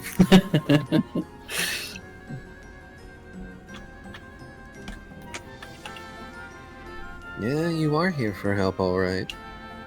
Though I'm wondering what made you so unchill, Florence. What?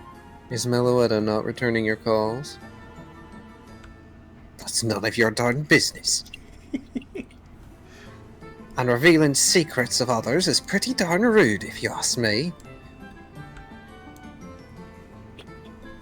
Oh. You mean to tell me you didn't tell them? That's odd for you. I thought you told everybody everything. Isn't that your job? I'm not a bloody news page! Tucker kind of pipes up. Actually, he likes us to tell him things, a lot of stories and such. Do you two know each other? Brooke asks. Not directly. But I know of Florence. After all, he is the sole living acolyte of Meloetta.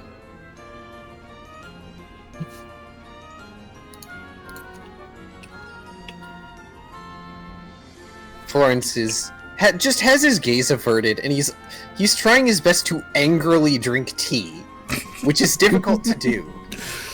Loud, annoyed sips. I didn't catch that name. Meloetta. That is one of the... It's a... She has a music note in her hair. She's one of the mystics, right? Oh. Yep. Yeah, she's like her region's Mew. Have you ever seen it before? I can link you if you haven't. It's a kind of easily missed Pokemon, because I'm pretty sure you only got it with... Like... Well, it's Gen 5, and I don't know how the hell you actually get one. Yeah. It's probably something obscure and crazy, because she, like I said, she's her generation's Mew, I'm pretty sure. Pretty much, or like a Celebi of some sort and such, right? Yeah, her Mew, the Celebi, the Jirachi, the V. Yeah, just The V. You have the little orange thing. the Victini. Yeah, that's the one. Well, that's weird. So, sorry, random trivia. Meloetta is programmed to always hold a star piece when encountered in the wild in Pokemon Black and White. However, Meloettas cannot be found in the wild. Okay. Weird. That kind of caught my attention. There's a sort of cattish, amused smile on Mewtwo's face as he extends a digit and lowers it slowly, kind of forcing Florence to lower his teacup, but Florence keeps trying to lean forward so he continued to do the angry tea thing. Oh, that's great.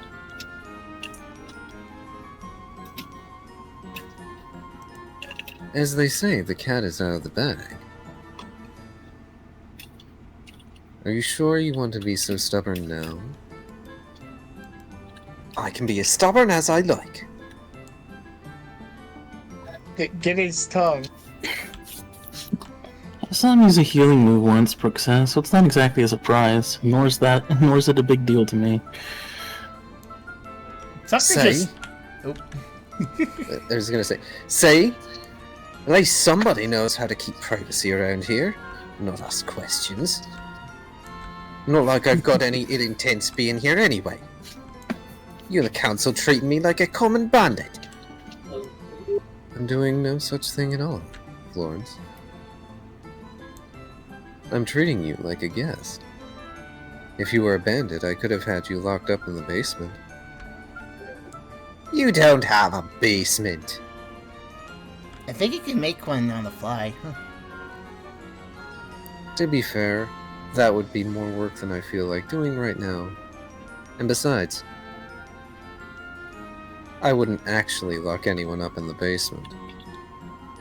Contrary to what a lot of the residents think, I'm not actually that cruel.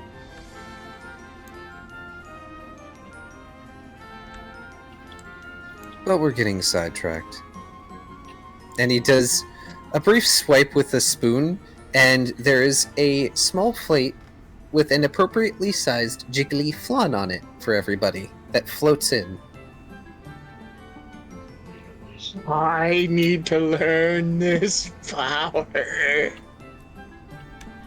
Ooh, it floats in, so it's flown flan. Yep. Yes. It's not a power so much as I've been unconsciously baking it ever since you guys arrived. Baking? Is that the right word for the cold thing? I'll find a dictionary later. Tucker does seem a bit interested in the subject of baking and mentions, You can still bake if it's something cold. It depends on how it's prepared, I think. We're really good at getting sidetracked, Mr. Mewtwo. Tucker just yawns at Ralph as Ralph says that and says, It's kind of easy to here. Oh. Wait, I'll be eating flan. This is way more hospitality than I expected. Actually, I'm not sure what I expected.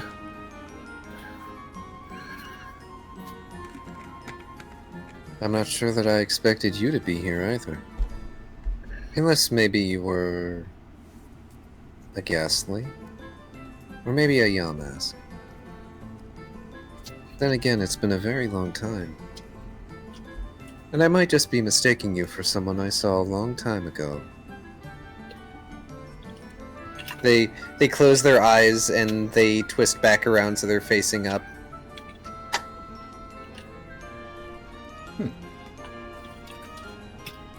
was it clear who they were addressing when they said that? Not entirely clear, no. And they just sort of broadcast their thoughts conversationally, too. They aren't even attempting to keep any of them secret or directed.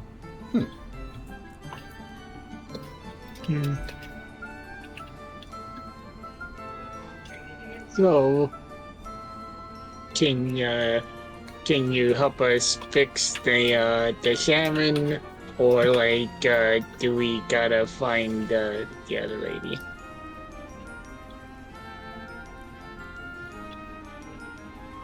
Technically, I suppose I could fix that friend of yours. But I can't leave the tower anymore. So, Oh, are unfortunately... you grounded? As if to spite your point, Mewtwo begins to levitate about an inch off their chair, but does not change their position.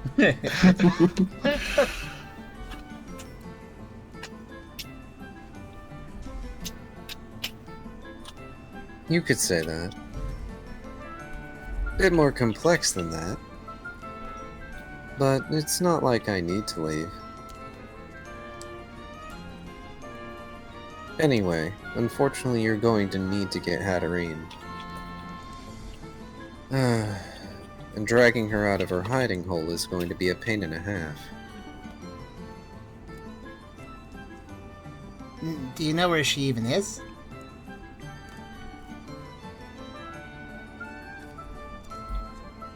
Figure I'd pause, because I know Kyrio will be typing. Oh, this is fair.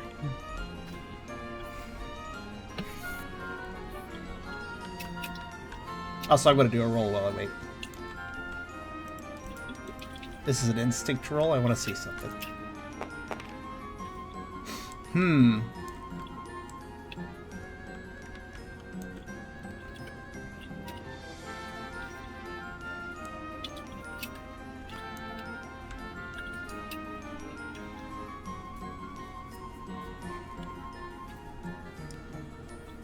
Wait, does failing an instinct roll mean giving into instincts or not giving into instincts? It depends on the context. The context here is that Tucker is a creature of connection. This cat is lazy. He's getting very lazy. He's actually kind of getting infected with the laziness.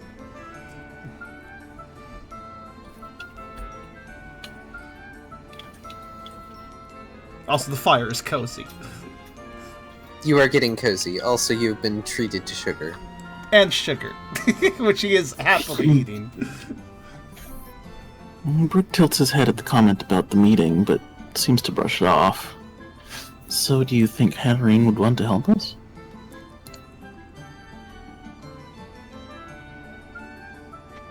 That depends. How much do any of you know about Hatterene and how they work? Can I make a roll for that?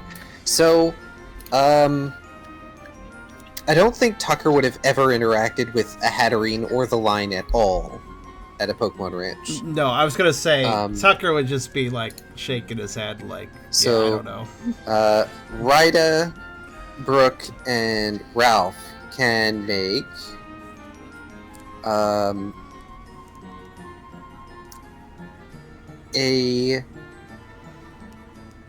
a smart survival logic or an insight smart logic.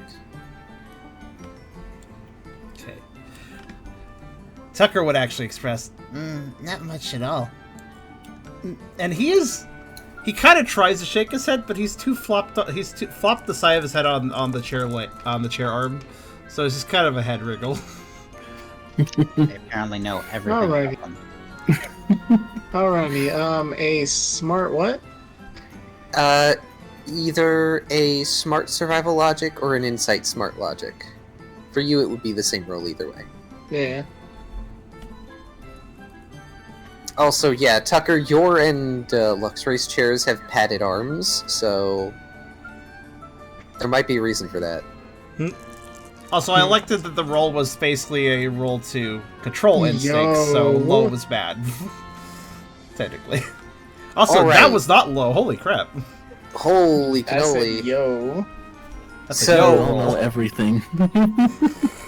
Ralph, one of the reasons you are so familiar with Hatterene is,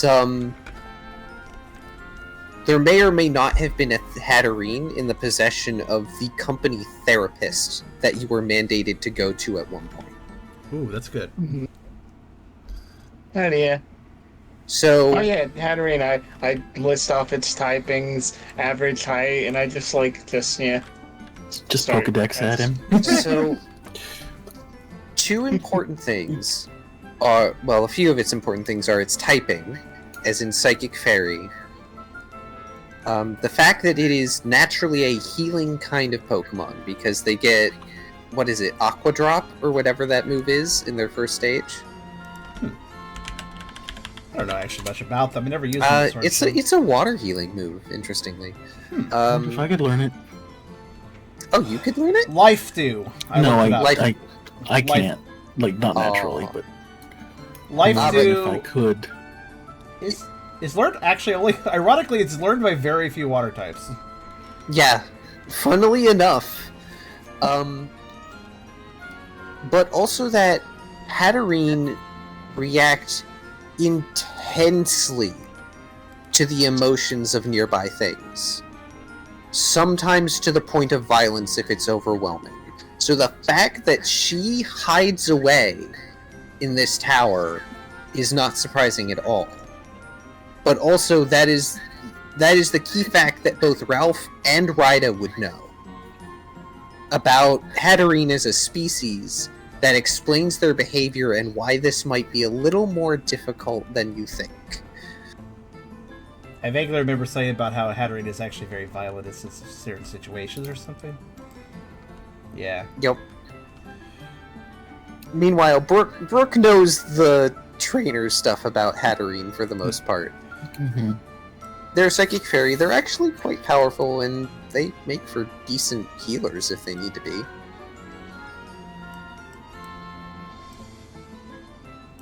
This Pokemon is also known as the Forest Switch. Yep.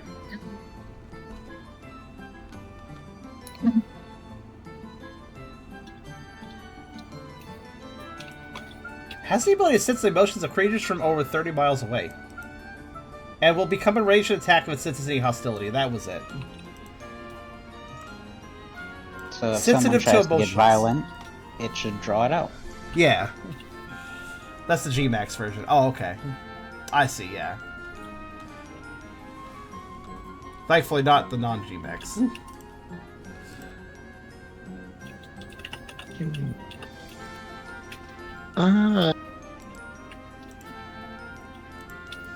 What?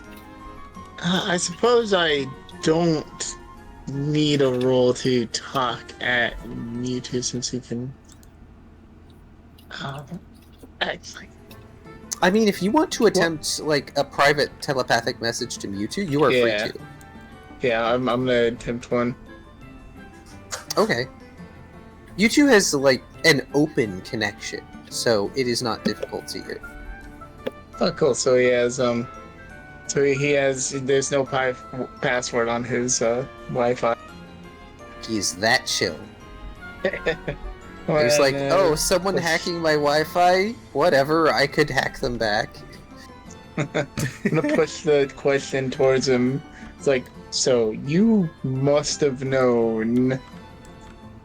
And he imagines himself waving to the rest of his team what we are the instant we got within thought range.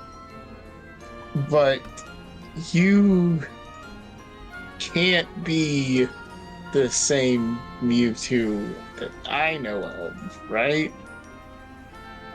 Because, like, where I come from, there's only the one, and your existence here is calling a lot of what I thought to be reality into question.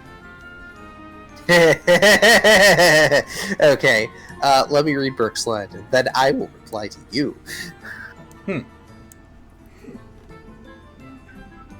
I know they're a good healer Pokemon, usually. I don't think I've ever met one, though, Brooke says, not quite able to answer how they behave or look. Also, I apologize if I have made things difficult for Hydra to interact. I'm just trying to think of something to say. But yeah, don't worry about it. I'm sorry if we're going a bit fast. I imagine, No, unlike... it's I imagine... I will... just to bring Rida into it, I will imagine that Rida is the exact opposite of Tucker in this situation, in the sense that Tucker is just vibing and chilling with Mewtwo, and Rida probably does not at all connect with this chill vibe.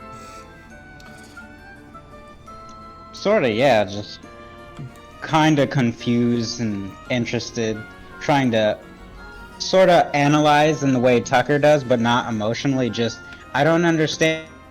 This is Mewtwo. Why is it like this? Something's wrong. Also, why is everything happening so? This isn't very productive. Like, Why at are one you point doing I this? was gonna This is- interject too, like, we should probably be on task. Like, It's this not is a so productive inefficient. area Why are we of off task? conversation. This is so inefficient. Why are we off task? Why is my boss's boss like this? It's monotone. This is not a productive area of conversation. Oh god, I imagine that in the voice of Super Kami Guru. I'm just thinking of like working retail stuff and the bosses that shut down the most basic sort of ways of having a better time of your job. Sorry, Ryder, but I get the impression you'd be one of those bosses. Oh, probably most definitely. Like, you could be working so much more efficiently if you just did this and not had fun. Yeah, basically. Welcome back. We tangented again, so you didn't miss much. Oh, Welcome okay. back. I did read the line, though. Okay. But there's something that Ralph needed a response to.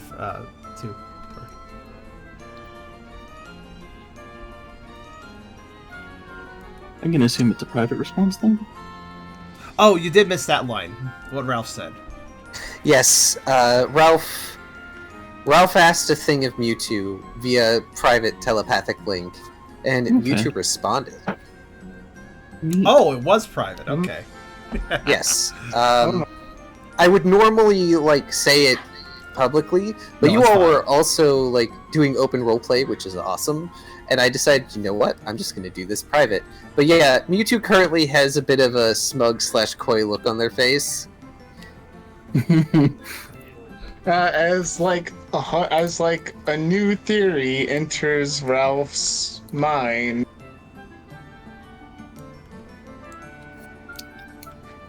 I may have Mewtwo. some And private he's questions not- for him too, but maybe after the session. That is fine. There will be plenty of time to question Mewtwo.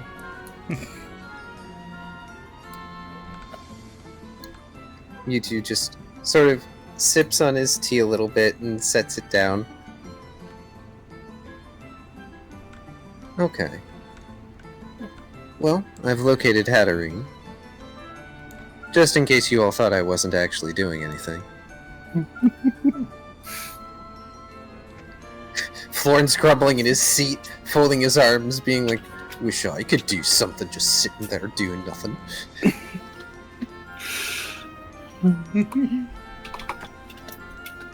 But there's no rush. You can stay here and enjoy as long as you like. When you're ready, we'll go. Of course, I can only open the first gate. If I start diving in and tearing open her space, that's not going to be pretty.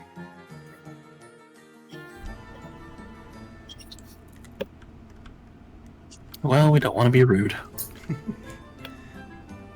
Yeah, sorry about that, by the way.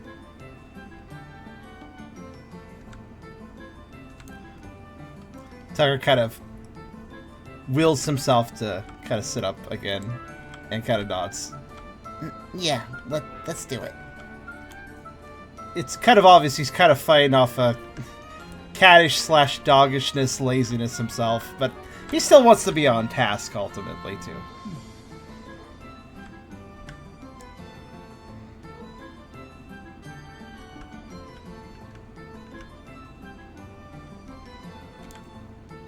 Actually, screwed. I'm gonna see how he does with another check.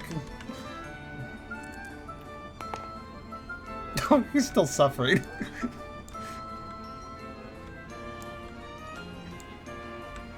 It would be prudent to do this as swiftly as possible.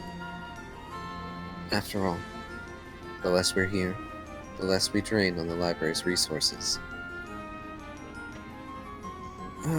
Resources that we have plenty of. Luxray. And just using telekinesis to kind of float himself off his chair. He thinks about it for a minute, and then he floats himself back on his chair, and then just half flops off, and braces himself on the table to push himself up to his feet. Just for maximum, like, lazy, awkward catness. Nice. I'm gonna push my plate aside. So, I'll hold my plate up. So, you got plenty of resources to make another, like, flan from nowhere? I'd need something like 20 minutes. Why do you think I keep distracting you guys with all this small talk? Awesome. Do you think you can have one ready for us, like, when we get out? If I feel like it. Tucker Sure. kind of I mean, I owe you one. you could call me in for a favor. Small interjection. Tucker just kind of mumbles in the middle of this conversation as things are being said. He says, Oh, good. Being lazy is productive sometimes. At the mention of, Mewtwo saying, "Oh yeah, I wasn't just being lazy, I was actually doing stuff at the same time," it finally clicks with Ryder of, "Oh, okay, that makes a lot more sense." Ralph casually asking legendaries for dessert.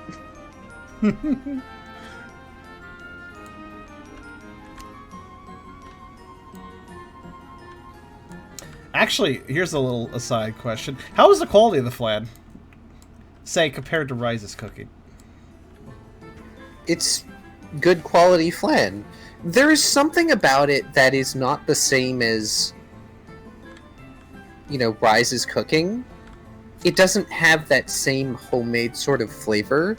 So there's probably something that Mewtwo is doing by enacting all these automatic processes with psychic powers that just makes it slightly off.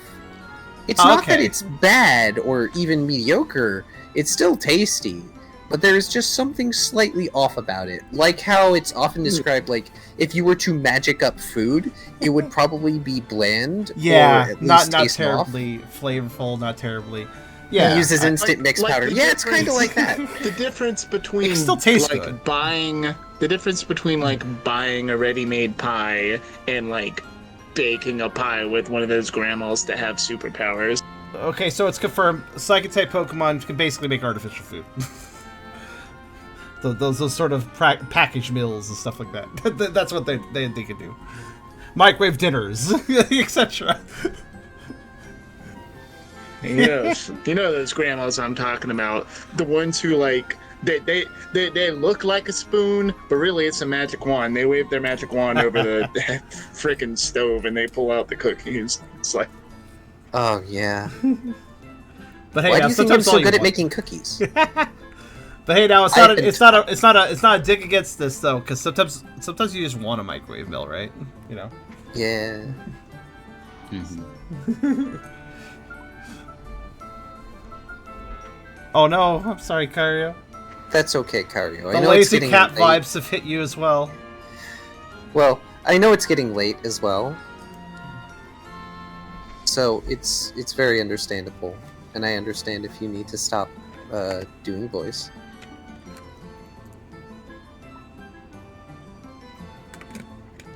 It is very chill.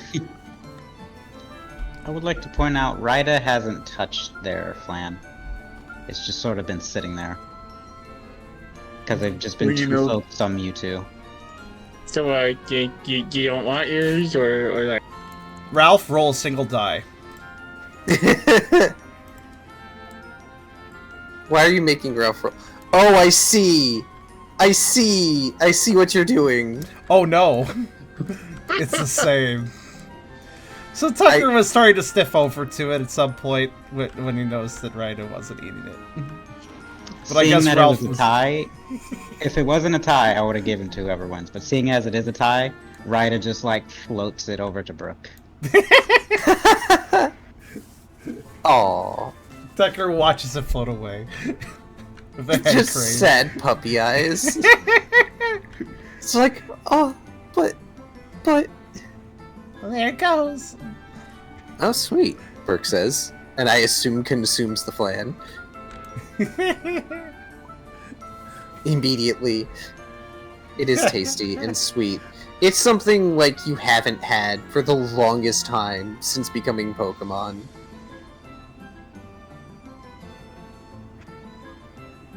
So, we can head to where the entrance is in two ways. We can take the elevator, or we can walk. But if we walk, I won't be able to talk about interesting things.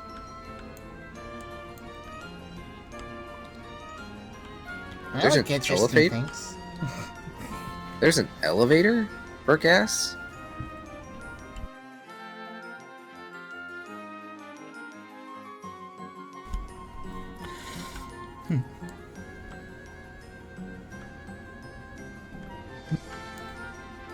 At some point, Ralph, it's not apparent who he's talking to, but his eyes look away from Mewtwo, and there's a whisper. So that's it.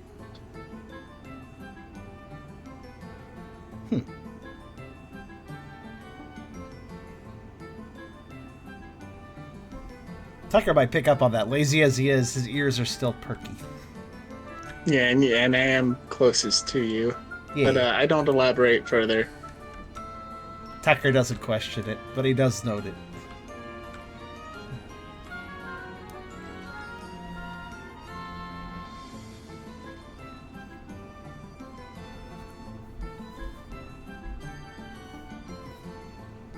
Yeah. Well, now there is. Sort of. I'm just making it look like an elevator. They shrug. They just heft their enormous spoon on their shoulder, and they walk over to one end of the study where there's an actual, like, carved mahogany door. And they just use the bottom end of the spoon to tilt the handle so it opens. That way they don't even have to break stride.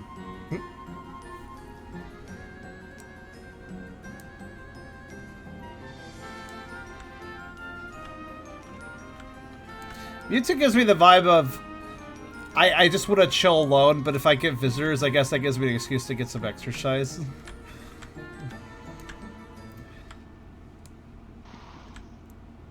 Assuming that everyone's done with their meals, Rydo will just politely stack everything in a neat pile. This sounds fair.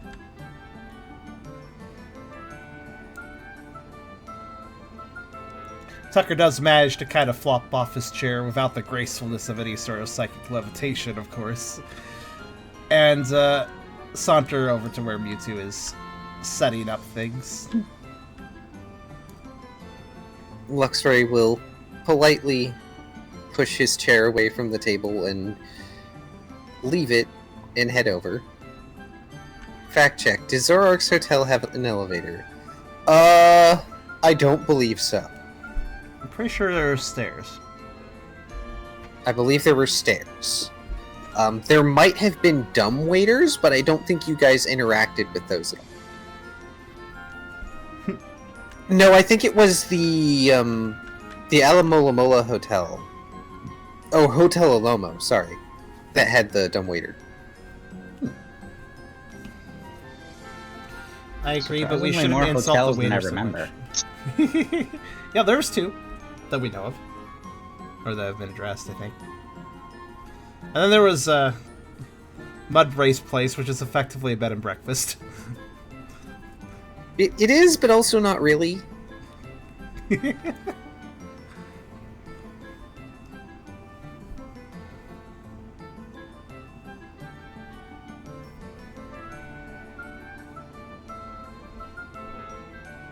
Florence will also get up, but he decided to take the teapot and teacup with him, out of spite.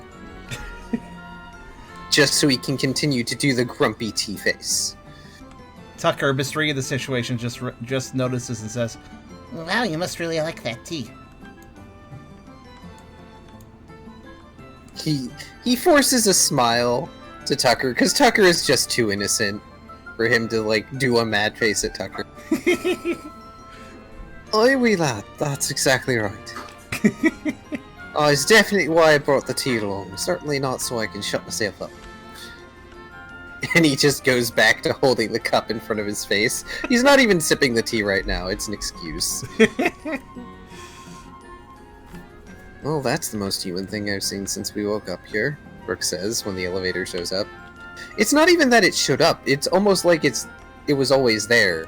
And what Mewtwo is doing is he takes you guys into an antechamber where this old-timey elevator with, like, the crosshatch gate that slides to the side is. And so he just sort of has it open using telekinesis, and it's this big cylindrical thing, too. It's not a square elevator, it's cylindrical. for whatever reason. But at least it provides enough space for everybody. If a bit of a small squeeze because Mewtwo is large. Oh no, somebody must be squished against Mewtwo's voluptuous hips. Oh no. I wonder who it could be. That is up to the audience to decide. It's already... Yeah, I guess if it's already a tight squeeze, then Ralph, like, shoving everything as he walks in, scrunching it up. Also, before you glare at me, no, I wasn't the first one to think that. So, by the way, I'm glad that everyone loves this depiction of Mewtwo. It's just something I decided on the fly. No, it's good. I like the idea of chill Mewtwo. I don't know why I somehow managed to make every feline character I play that good. Because just good, it's not good intentional. Vibes. I don't know how. It's not intentional. Like legit. I mean, Tucker's in quote unquote danger with Mewtwo because Tucker could just kind of shut down, lay on his belly on that couch on top of him, and just snooze. You know how dogs are, where if their owner is taking a nap, then they get sleepy too and they take a nap. Like that is, he's at risk of basically emulating Mewtwo's laziness. My dog did that all the time. Every time I lay down. Like, if you did that, Mewtwo wouldn't care. It's just chill then. He doesn't have to do anything like that. Tucker does reflexively, as the elevator is used. He does marvel and just say like, "Wow, is there anything you can't create in here?" Nothing too complex. And yeah, I know, elevator, complex. But it's just a pulley system, and really, it's just an image. The entire thing is a floating platform. Still, it's a good illusion. Mewtwo shrugs. And he pushes a button that's on the wall. You're pretty sure it doesn't matter if he pushes a button, but he does it anyway, just for effect.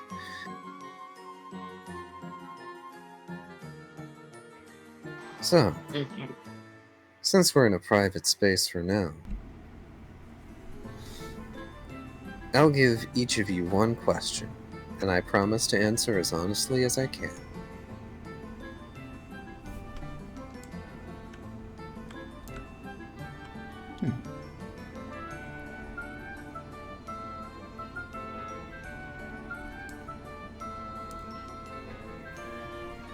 That includes you two. And he briefly glances past some of you to Luxray, whose fur suddenly stands on end like that's the most terrifying thing they've ever heard. And Florence, who looks incredibly uncomfortable at the moment.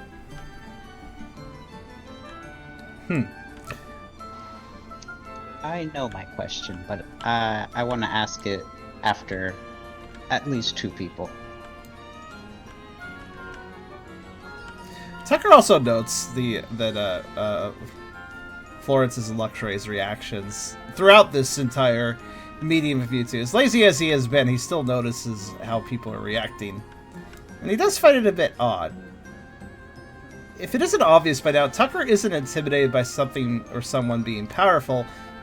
He's bothered by their attitude. So, Mewtwo doesn't intimidate him at all, despite all the power. Still, he wonders if he's missing something.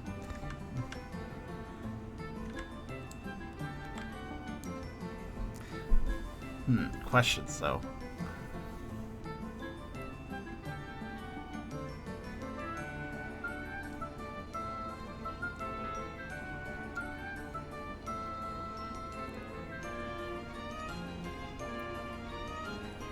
Alright, I have a question. Why is the master of this fancy-ass tower deciding to help lowly plebeians like us? As far as I've heard tell from these kids, every other legendary they've run across has decided to be a right prick.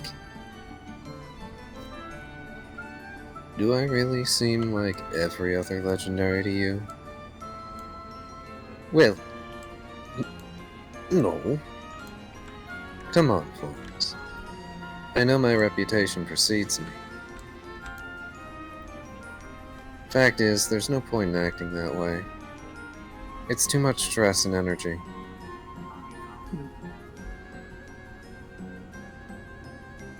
Besides, that would affect the tower.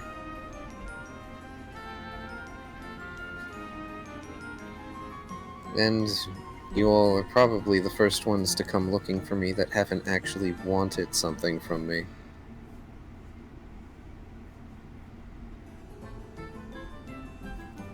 I mean, you're pretty cool. You're someone you could visit.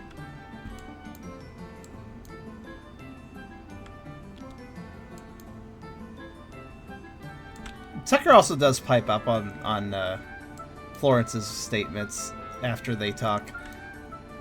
I don't know. I don't feel like every legendary is a jerk or anything. I think a lot of them just don't know how to interact with, us common Pokemon. He kind of grins awkwardly at that phrasing. I mean, Articuno wasn't too bad. He even gave Ralph a feather and everything. I mean, he was a little cold, but, I mean, given where he lived, that doesn't really seem that unreasonable.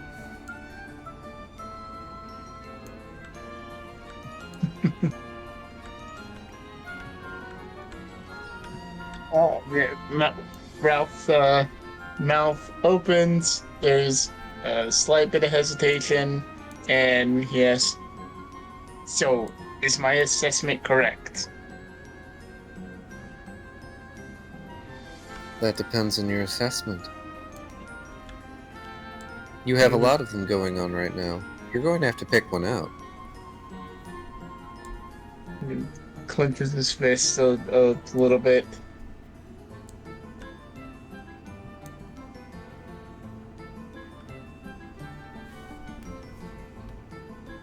Am I, from my perspective, in the future? Is that what happened to us? I have no idea.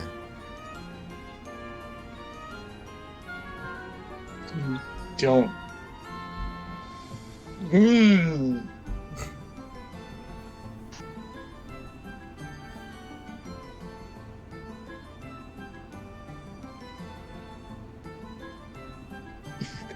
You can probably sense like 10 Suffice more to say, questions pop up. You all are a bit of a mystery.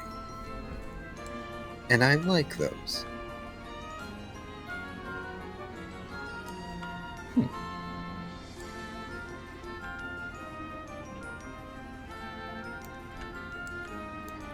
Not sure what we'd specifically need from you.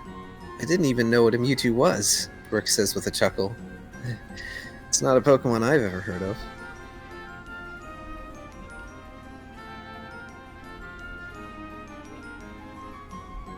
Can't say I'm sad about that. Honestly, the fewer that know about me, the better. It's fewer Pokemon who are bothering me for anything and everything.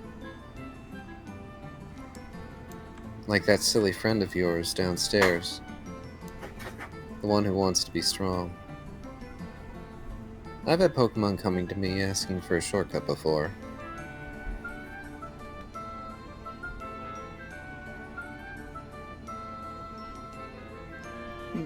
Tucker kind of pipes up and says, Well, I don't really know much about you either, or your reputation or what you can do, but I just like to learn people by, well, talking to them and getting to know them, so...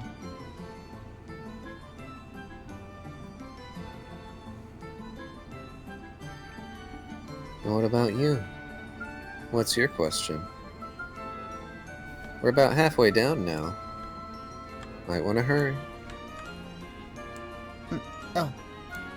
Tucker still doesn't seem to have decided on something, but he does put some extra hard thought into it for now.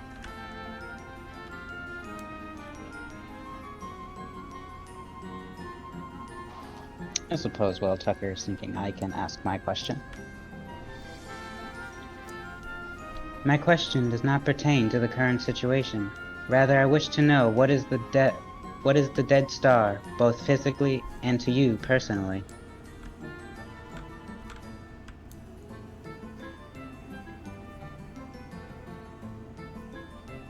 I'm gonna let Kyrio finish typing before I tell you what happens. That's why I figured I'd wait to ask mine.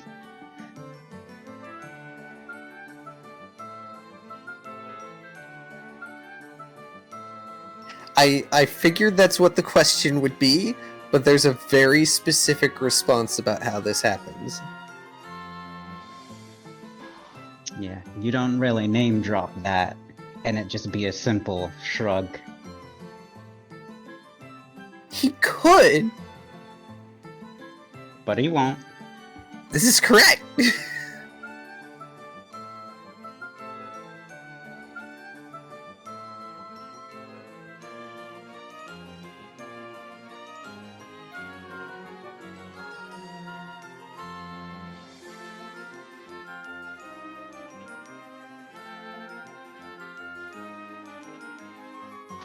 Wright is very fixated on this dead star thing.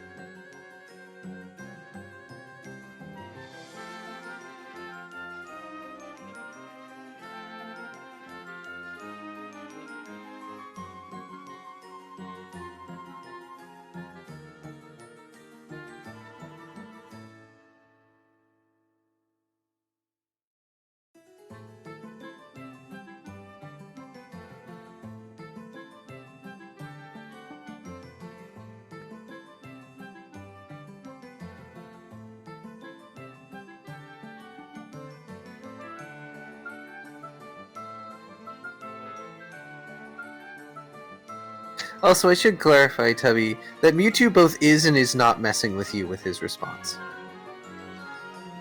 Yeah. Oh. It's one of those situations where the party being asked the question is being honest, but also still knows more than they're letting on. Yeah, because this is like, on the one hand, if he doesn't know, then he can't be the same Mewtwo as the same Mewtwo would know. But It is how you ask the question. I figured he followed genie rules, so I was very specific with my question. It is specifically a couple of words in your question and how it is phrased that allowed him to do that. Because there's bits of information he doesn't know. Yeah, he's not omniscient, necessarily. Yeah, but as a whole, Ralph's feeling pretty confident about his general hypothesis, his general working hypothesis. So I will say this. If you all can't think of a question now, or you would want the question to be private, you can ask it later, and I will happily answer it as Mewtwo, because like Ralph, if you choose to focus on it being a private question, it can be a private question, and Mewtwo will respect that privacy and answer it privately. Yeah, I'm struggling to come up with something right now because, like, Tucker's main questions are going to be answered by the knowledge in the library. So, or at least presumably.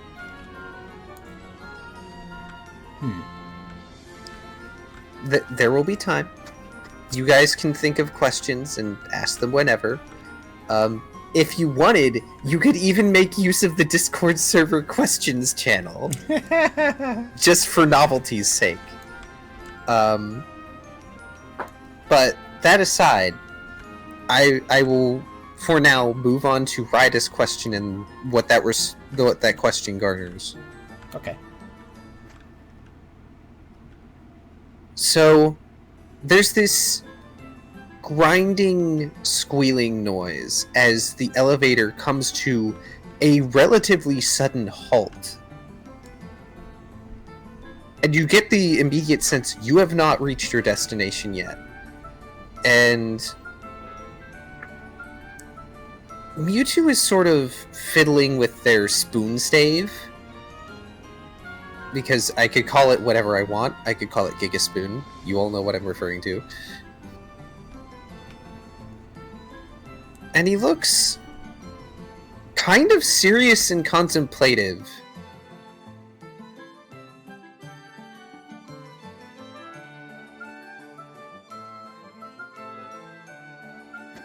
Would you mind if I answered your question with a question?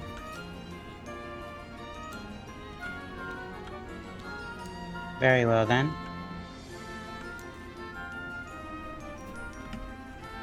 Do you think you could wait on my answer? At least until you've collected Hatterene. That is acceptable.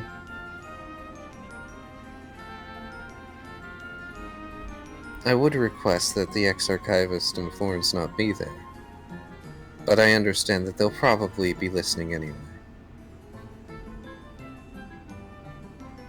I'm not that rude, unlike you. If you wish to communicate in private, that is also acceptable. Rather than communicate in private, it simply requires preparation.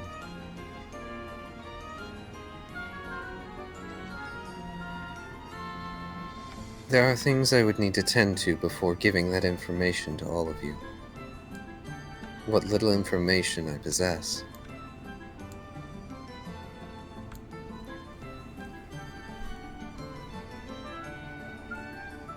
Understandable.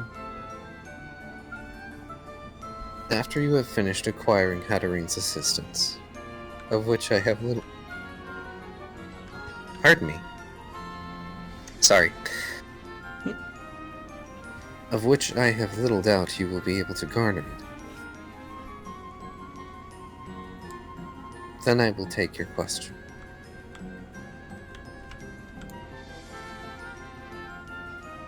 And the elevator starts up again with light shuddering. And he just... The whole vibe chillaxes afterward. Though it's a bit slow to return there as the elevator slowly goes down and down. Just like to mention, I have the biggest grin on my face right now.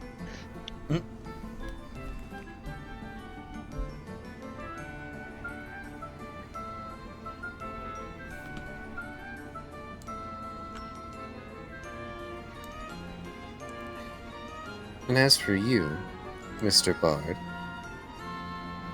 Mewtwo leans over and grabs onto Florence's arm, specifically looking at the fleur-de-lis mark on Florence's arm. Are you sure you're still an acolyte? It seems like it's been a while. And they get almost uncomfortably close to Florence. Are you sure you don't want to become part of the tower? There's always room for more residents. Look here, you oversized cod. If you're trying to seduce a bard, you've got another thing coming. What a callback. I have way more experience at you at this.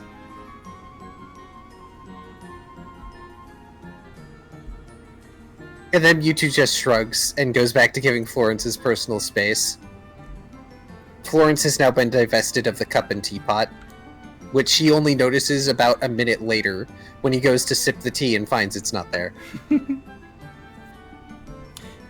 Brooke has crossed his arms thoughtfully. You know what? Actually, Tucker does have a relevant question. I had to think a bit.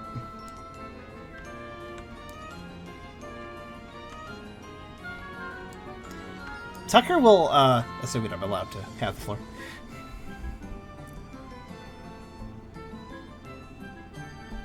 I don't see why you couldn't ask a question. I wasn't sure if I missed by chance because you wanted to do the questions in a certain order. That's why I was asking. No, that's fine. Okay. It's okay. Alright, Tucker will pipe up and ask. Well, there is one thing I was wondering. My goal with how I'm progressing myself, it's about connecting with others. And, well, that seems the hardest with psychic types, given my own typing. Is there any way I could learn psychic type moves, or connect better with psychic types?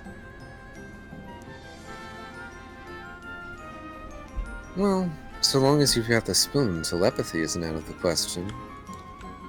But unfortunately, he just sort of gestures in your general direction with his giant spoon. That only gives me an outline of you. Technically, I can see your physical body, but if I use my regular, extra regular senses, all I see is a void. Unfortunately, you're pure dark type. It doesn't mean you can't learn psychic type moves, but it does make it difficult for you. Unfortunately, as they stretch their arms up and, brace their giant spoon over their shoulders, doing that thing that characters that have pole arms do where they put their arms over it and it's on their shoulders. Technical machines don't exist anymore, so there'd be no easy way to teach you. Then again, given your mental makeup, I don't even know if that would work.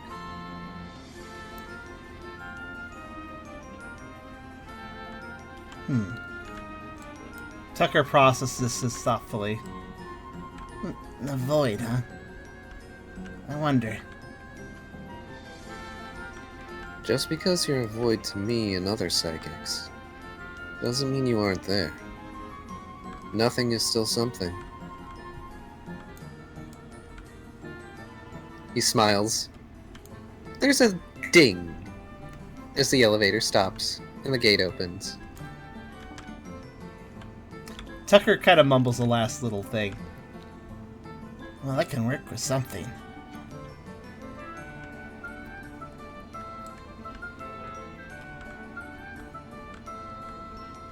Yes, fair, he could use Miracle Eye. Guess what? He's lazy.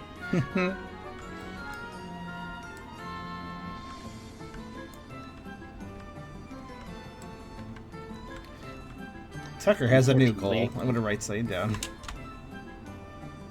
Unfortunately, my phone died, so I can no longer see chat. Oh no. Oh, I've been watching chat.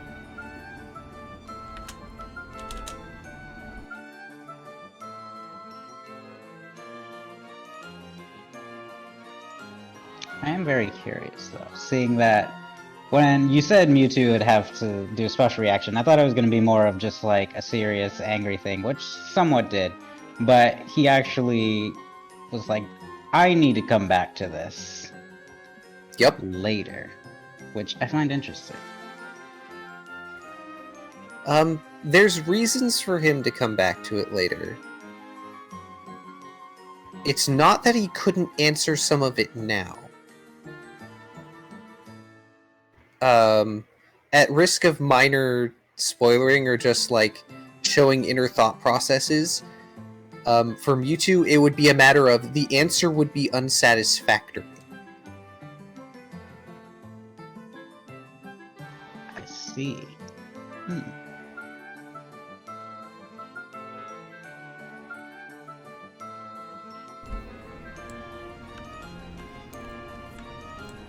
I wrote down a new goal for Tucker after that conversation. Oh. Look now. Also, I did write down the question, so I didn't forget it. If you ever need to check, it's on my thing. Your thing?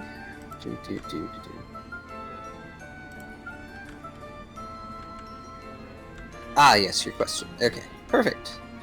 Maybe some typos. I don't care. It was just a mental note for myself.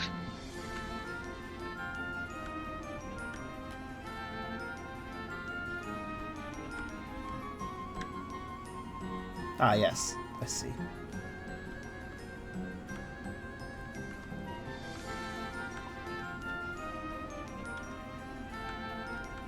It is totally okay to ask private questions later. I do not mind that.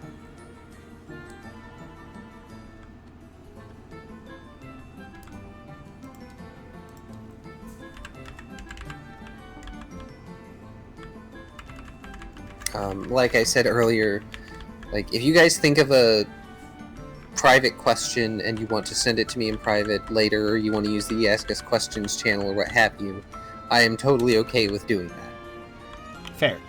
And you two will respect that choice and effort to go through to do the private connection. I'm also going to write down the aside that Tucker knows he can learn psychic moves now. Technically.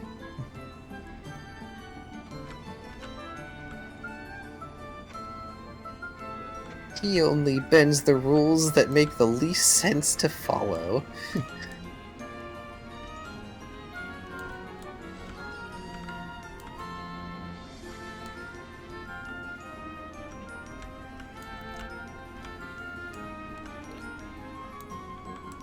For those curious, Tucker now ponders if he can form a consensual connection using his empathy ability to a psychic type if he could be seen as more than a void by them. Well, there are several you can try. That's true. Indeed. Also, you were able to successfully empathy vibe check Mewtwo twice. That's true. I mean, the ability... Here's the thing that's really powerful about empathy and sympathy. They're not typed. Yep. Well, they're normal types, so that they don't really... There's something... The only thing they could technically not interact with is Ghost, but I think his Dark typing actually helps him on that one.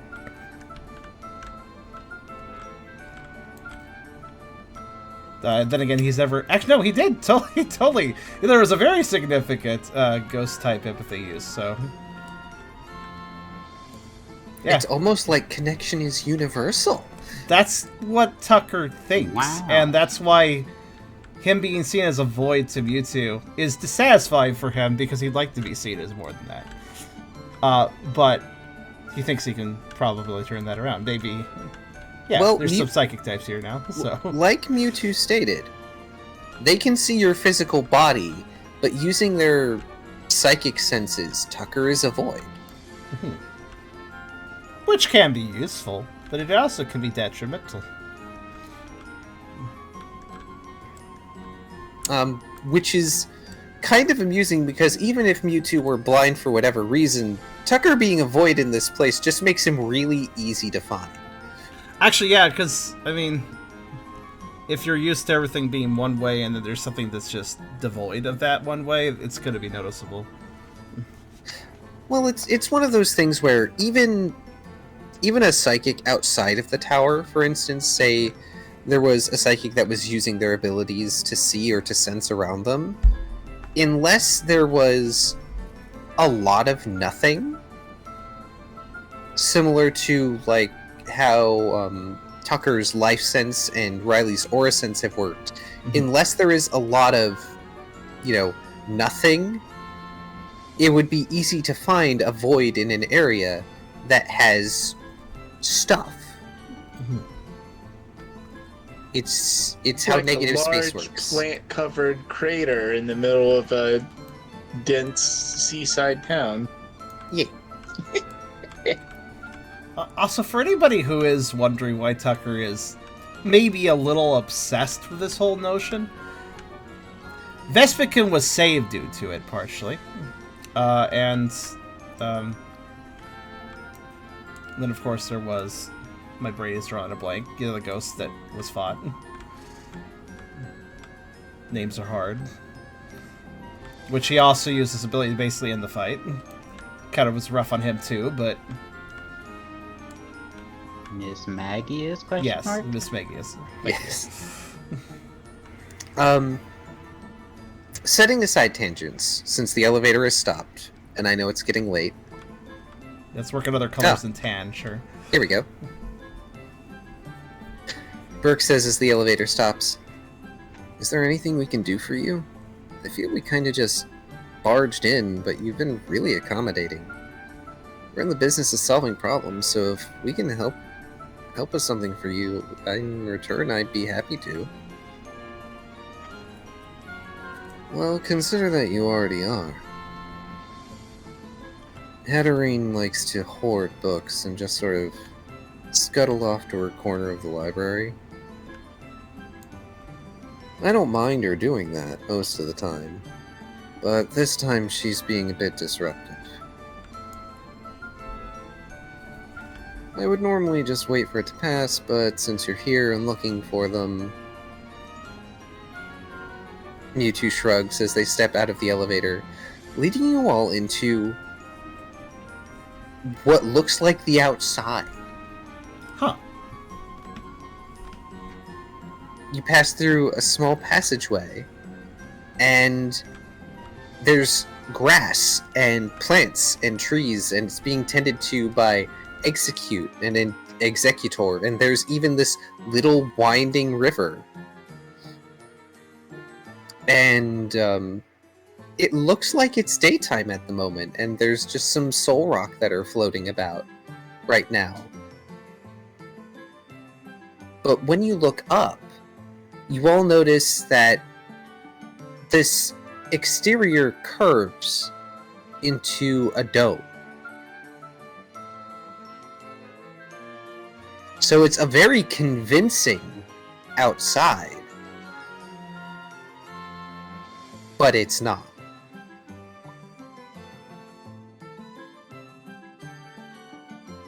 That's There's very flaws odd. in the simulation. Tucker visibly looks very agreeable to Brooke's thoughts and seems happy to assist me too as well if you're. Just wanted to interject that without interrupting. No, you're fine. Welcome to hydroponics. Hydra. Hydra. This must be where you're from. No, I'm just kidding. Mewtwo smiles as he turns to the rest of you, holding out his arms in a welcoming gesture. Just in case any of you were wondering where we get all that food. Oh, when he turns that around and says, "Welcome to hydroponics," inside Ralph's head he plays. Da-na-na-na-na-na. I had a different thought with the. Oh, go ahead. By the way,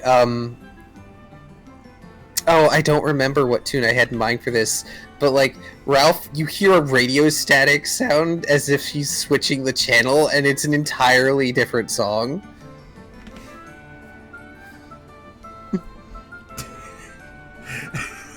Classic rock, then. You know what? If you're gonna Aerosmith. if you're gonna broadcast that music, I'm changing the channel. Then classic rock, Aerosmith. The sky is falling. Yeah, that song. I need to work off of the really dumb pun that was said earlier. Ha ha, hydroponics, because Hydra is here. That gave me a mental image. Hydroponics, a nice, pleasant place where plants are grown. Hydroponics. Oh god, there's multi-headed fire-breathing dragons all clustered in this building. They're growing out of the ground, Steve. Lovely. No, don't use the machete to cut their heads off. Why are you making it worse? This is why we have the acid hose, Steve. When you didn't We are read the sign legion. before entering. Quite right. And then the channel changes again, and you just get the Aperture Science song.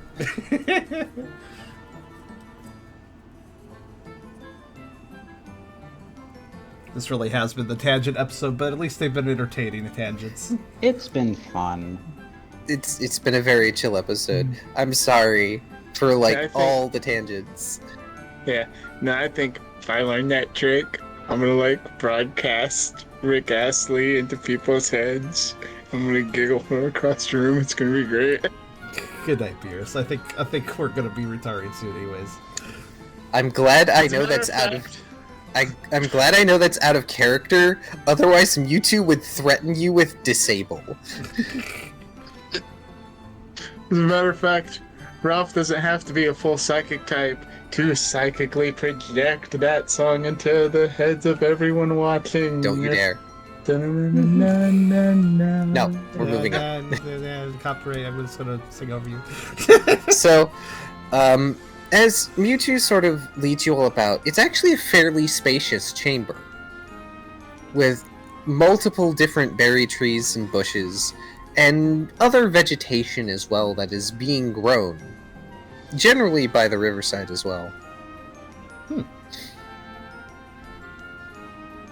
Is this actual outside? I'm still confused about that. It's not. Okay.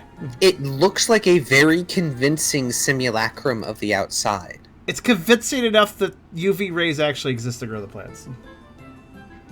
Well, that's what the Soul Rock are for. Oh.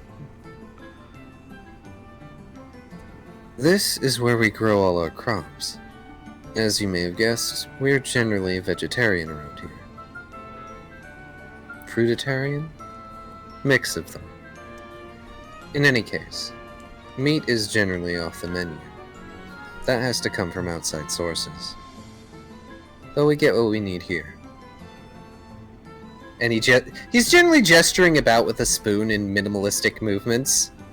Not like in a sharp way, but in a very casual way. The Soul Rock and Lunatone here help keep a night-day cycle. It's been mildly modified to help accelerate the growth of the plants. The Execute and Executor, being some of the only psychic grass types, are the ones who are best suited to tend to them here. This is also the best area for them, since normally in the tower they wouldn't receive proper sunlight.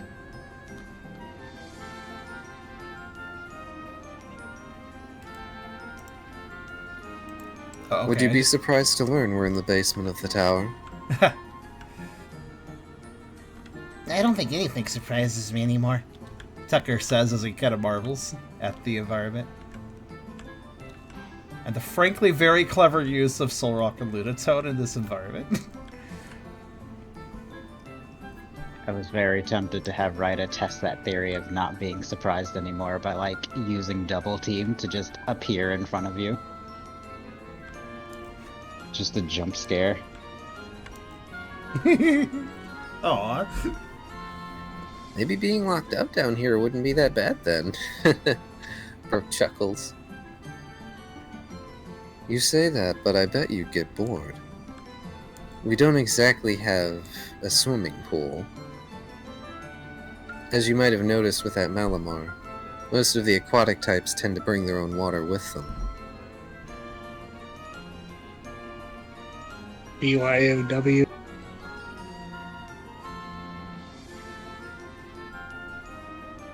And then he stops in front of a wall. And this close you can tell that the walls are painted very well. Like they are meant to be as hyper-realistic paintings as possible.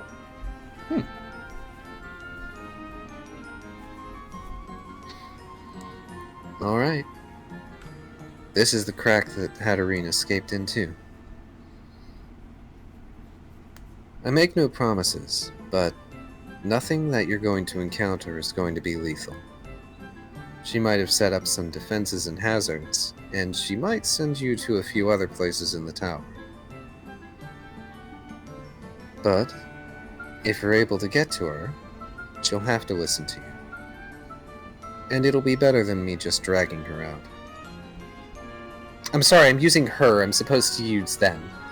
Because the Hatterene is non-binary. I apologize. Oh, that's okay. Not a fact you all would know at this point, but it's something I need to keep myself accountable for.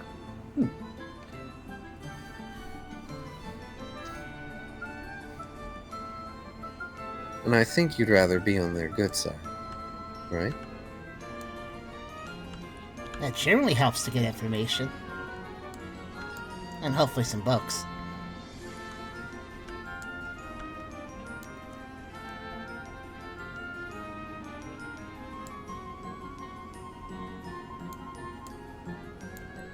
Oh no. And now it's back. Every time I mention it, that's when it comes back. Is it your internet or is it Discord? I don't know. I asked that because I noticed that you have a bad connection on Tabletop Simulator, so I was just wondering if it's a correlation. Tabletop seems to be running fine. It's just Discord, occasionally you guys just stop talking. Okay, it might be an update. Could be. Because it worked fine the last time. What did you miss? What was the last thing? The last thing you said was Hatterene's non-binary, not that, and then... Not that we would know that right now, is what the rest of that sentence was. Yeah, I figured as such. Mewtwo basically just explained that whatever you encounter will not be lethal, but Hatterene has sort of set up defenses in order to maintain, their privacy away from everyone else that you're probably going to have to go through. And in the process, you might get sent to other places. But it should be fine. And doing this, while it's more arduous, is better than Mewtwo dragging them out. Because doing so would probably put them in a bad mood, and you all probably want Hatterene in a good mood. It really helps when you're trying to get information.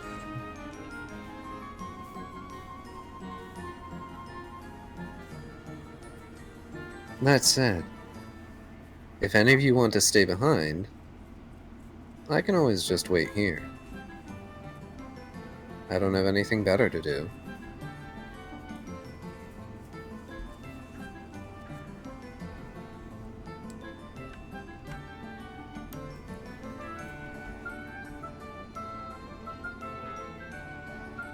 Ryda looks to Brooke to see what he will be doing. As the hydroponics bay slowly turns... That is okay, Kyrio. I think we will stop for now. Mewtwo basically just asked if anybody wants to stay behind, they can. Tucker... I understand... Oh, yeah? I was going to say, I understand it is very late. And I was just going to sort of set the end card scene with the light in hydroponics slowly shifting from Solrock rotating in the upper portion of the chamber to Lunatone. So it's got this nice dusk hue going for the moment.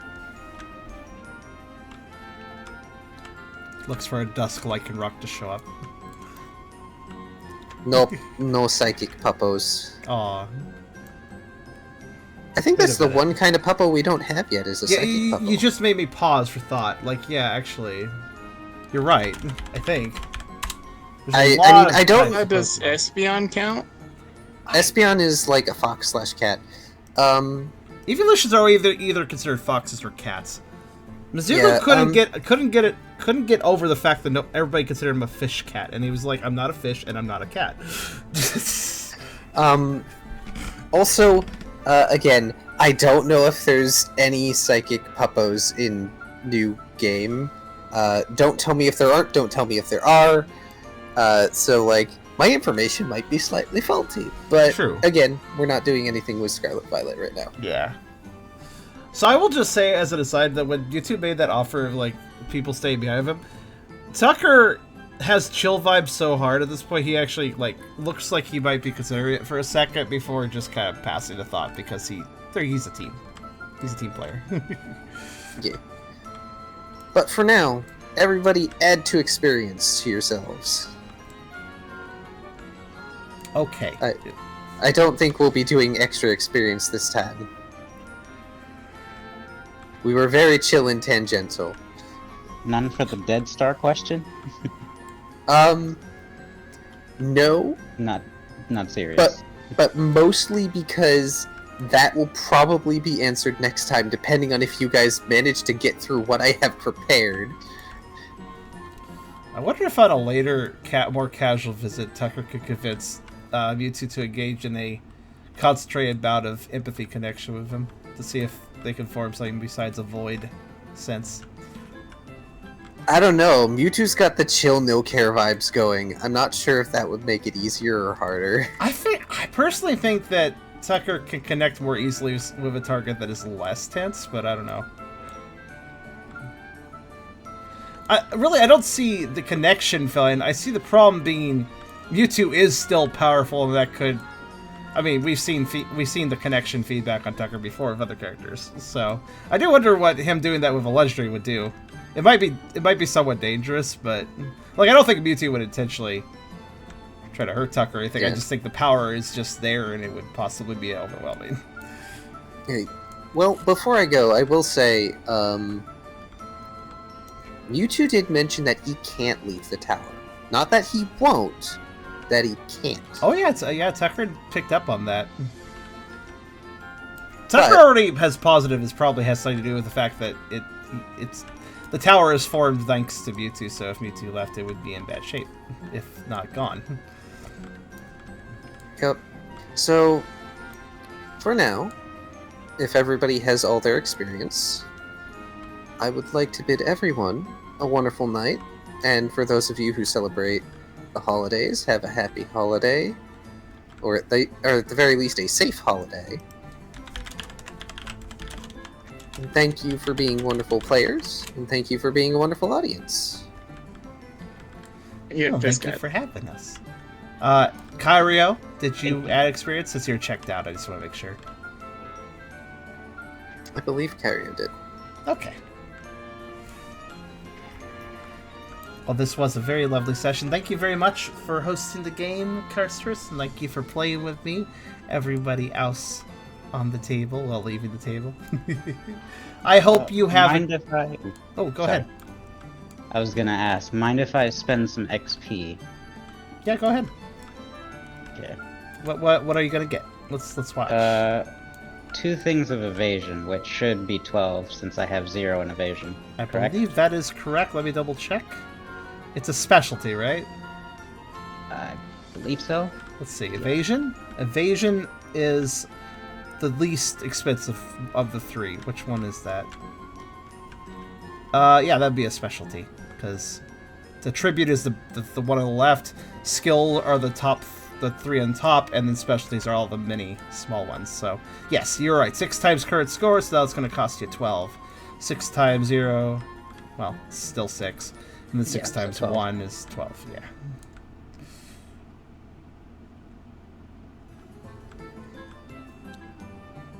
Okay, Kyrio's queue and ask us questions. I haven't looked at it yet, but I will look at it later. I am starting to check out too, so I think I need to eat something.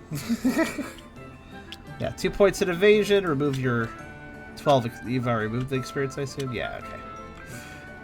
Alright. I figured they'd be less of clash and more of a get out of the way. Mm-hmm. With Well, being honestly- left in and all. Honestly, I consider the first 2 points of any specialty to be more or less, like, basically free, because it's 6 and then it's 6. It's, like, very... I think getting more specialty points, like, starter specialty points, is actually pretty good spread. Like, to have it in multiple. Like, it might be good to get the first 2 dots in every single one of them at some point, because it's not very... It doesn't cost much experience, and it adds up to a lot of different roles, so... Mm-hmm.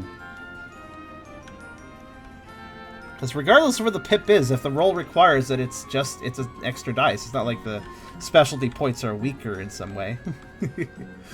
But yeah, I hope everybody had a good time. I'm going to head off the call now unless there's anything else you guys want to talk about. I think I'm heading out too. Okay. Alright, good night to you too, Hydra, and good night to you too, Love you. Tubby. And with that was an exceptionally chill, rather tangential, but also rather nice session 95. I hope you guys all in the audience enjoyed tonight. I think I did. I hope we can see some fan art. If you guys do produce fan art, of course, those of you watching the stream. Well, if you're watching on YouTube, it's a little late for a thumbnail art, but feel free to do fan art regardless. But if any stream goers do fan art, or anybody in the Discord server, before I put this video up on YouTube, I will happily, of course, use that art for the thumbnail if it's produced, so open offer as usual. But with that being said, I hope you all enjoyed. Thank you for coming, and I hope to see you all in 2 weeks, next Wednesday, for session 96. See you all then, guys.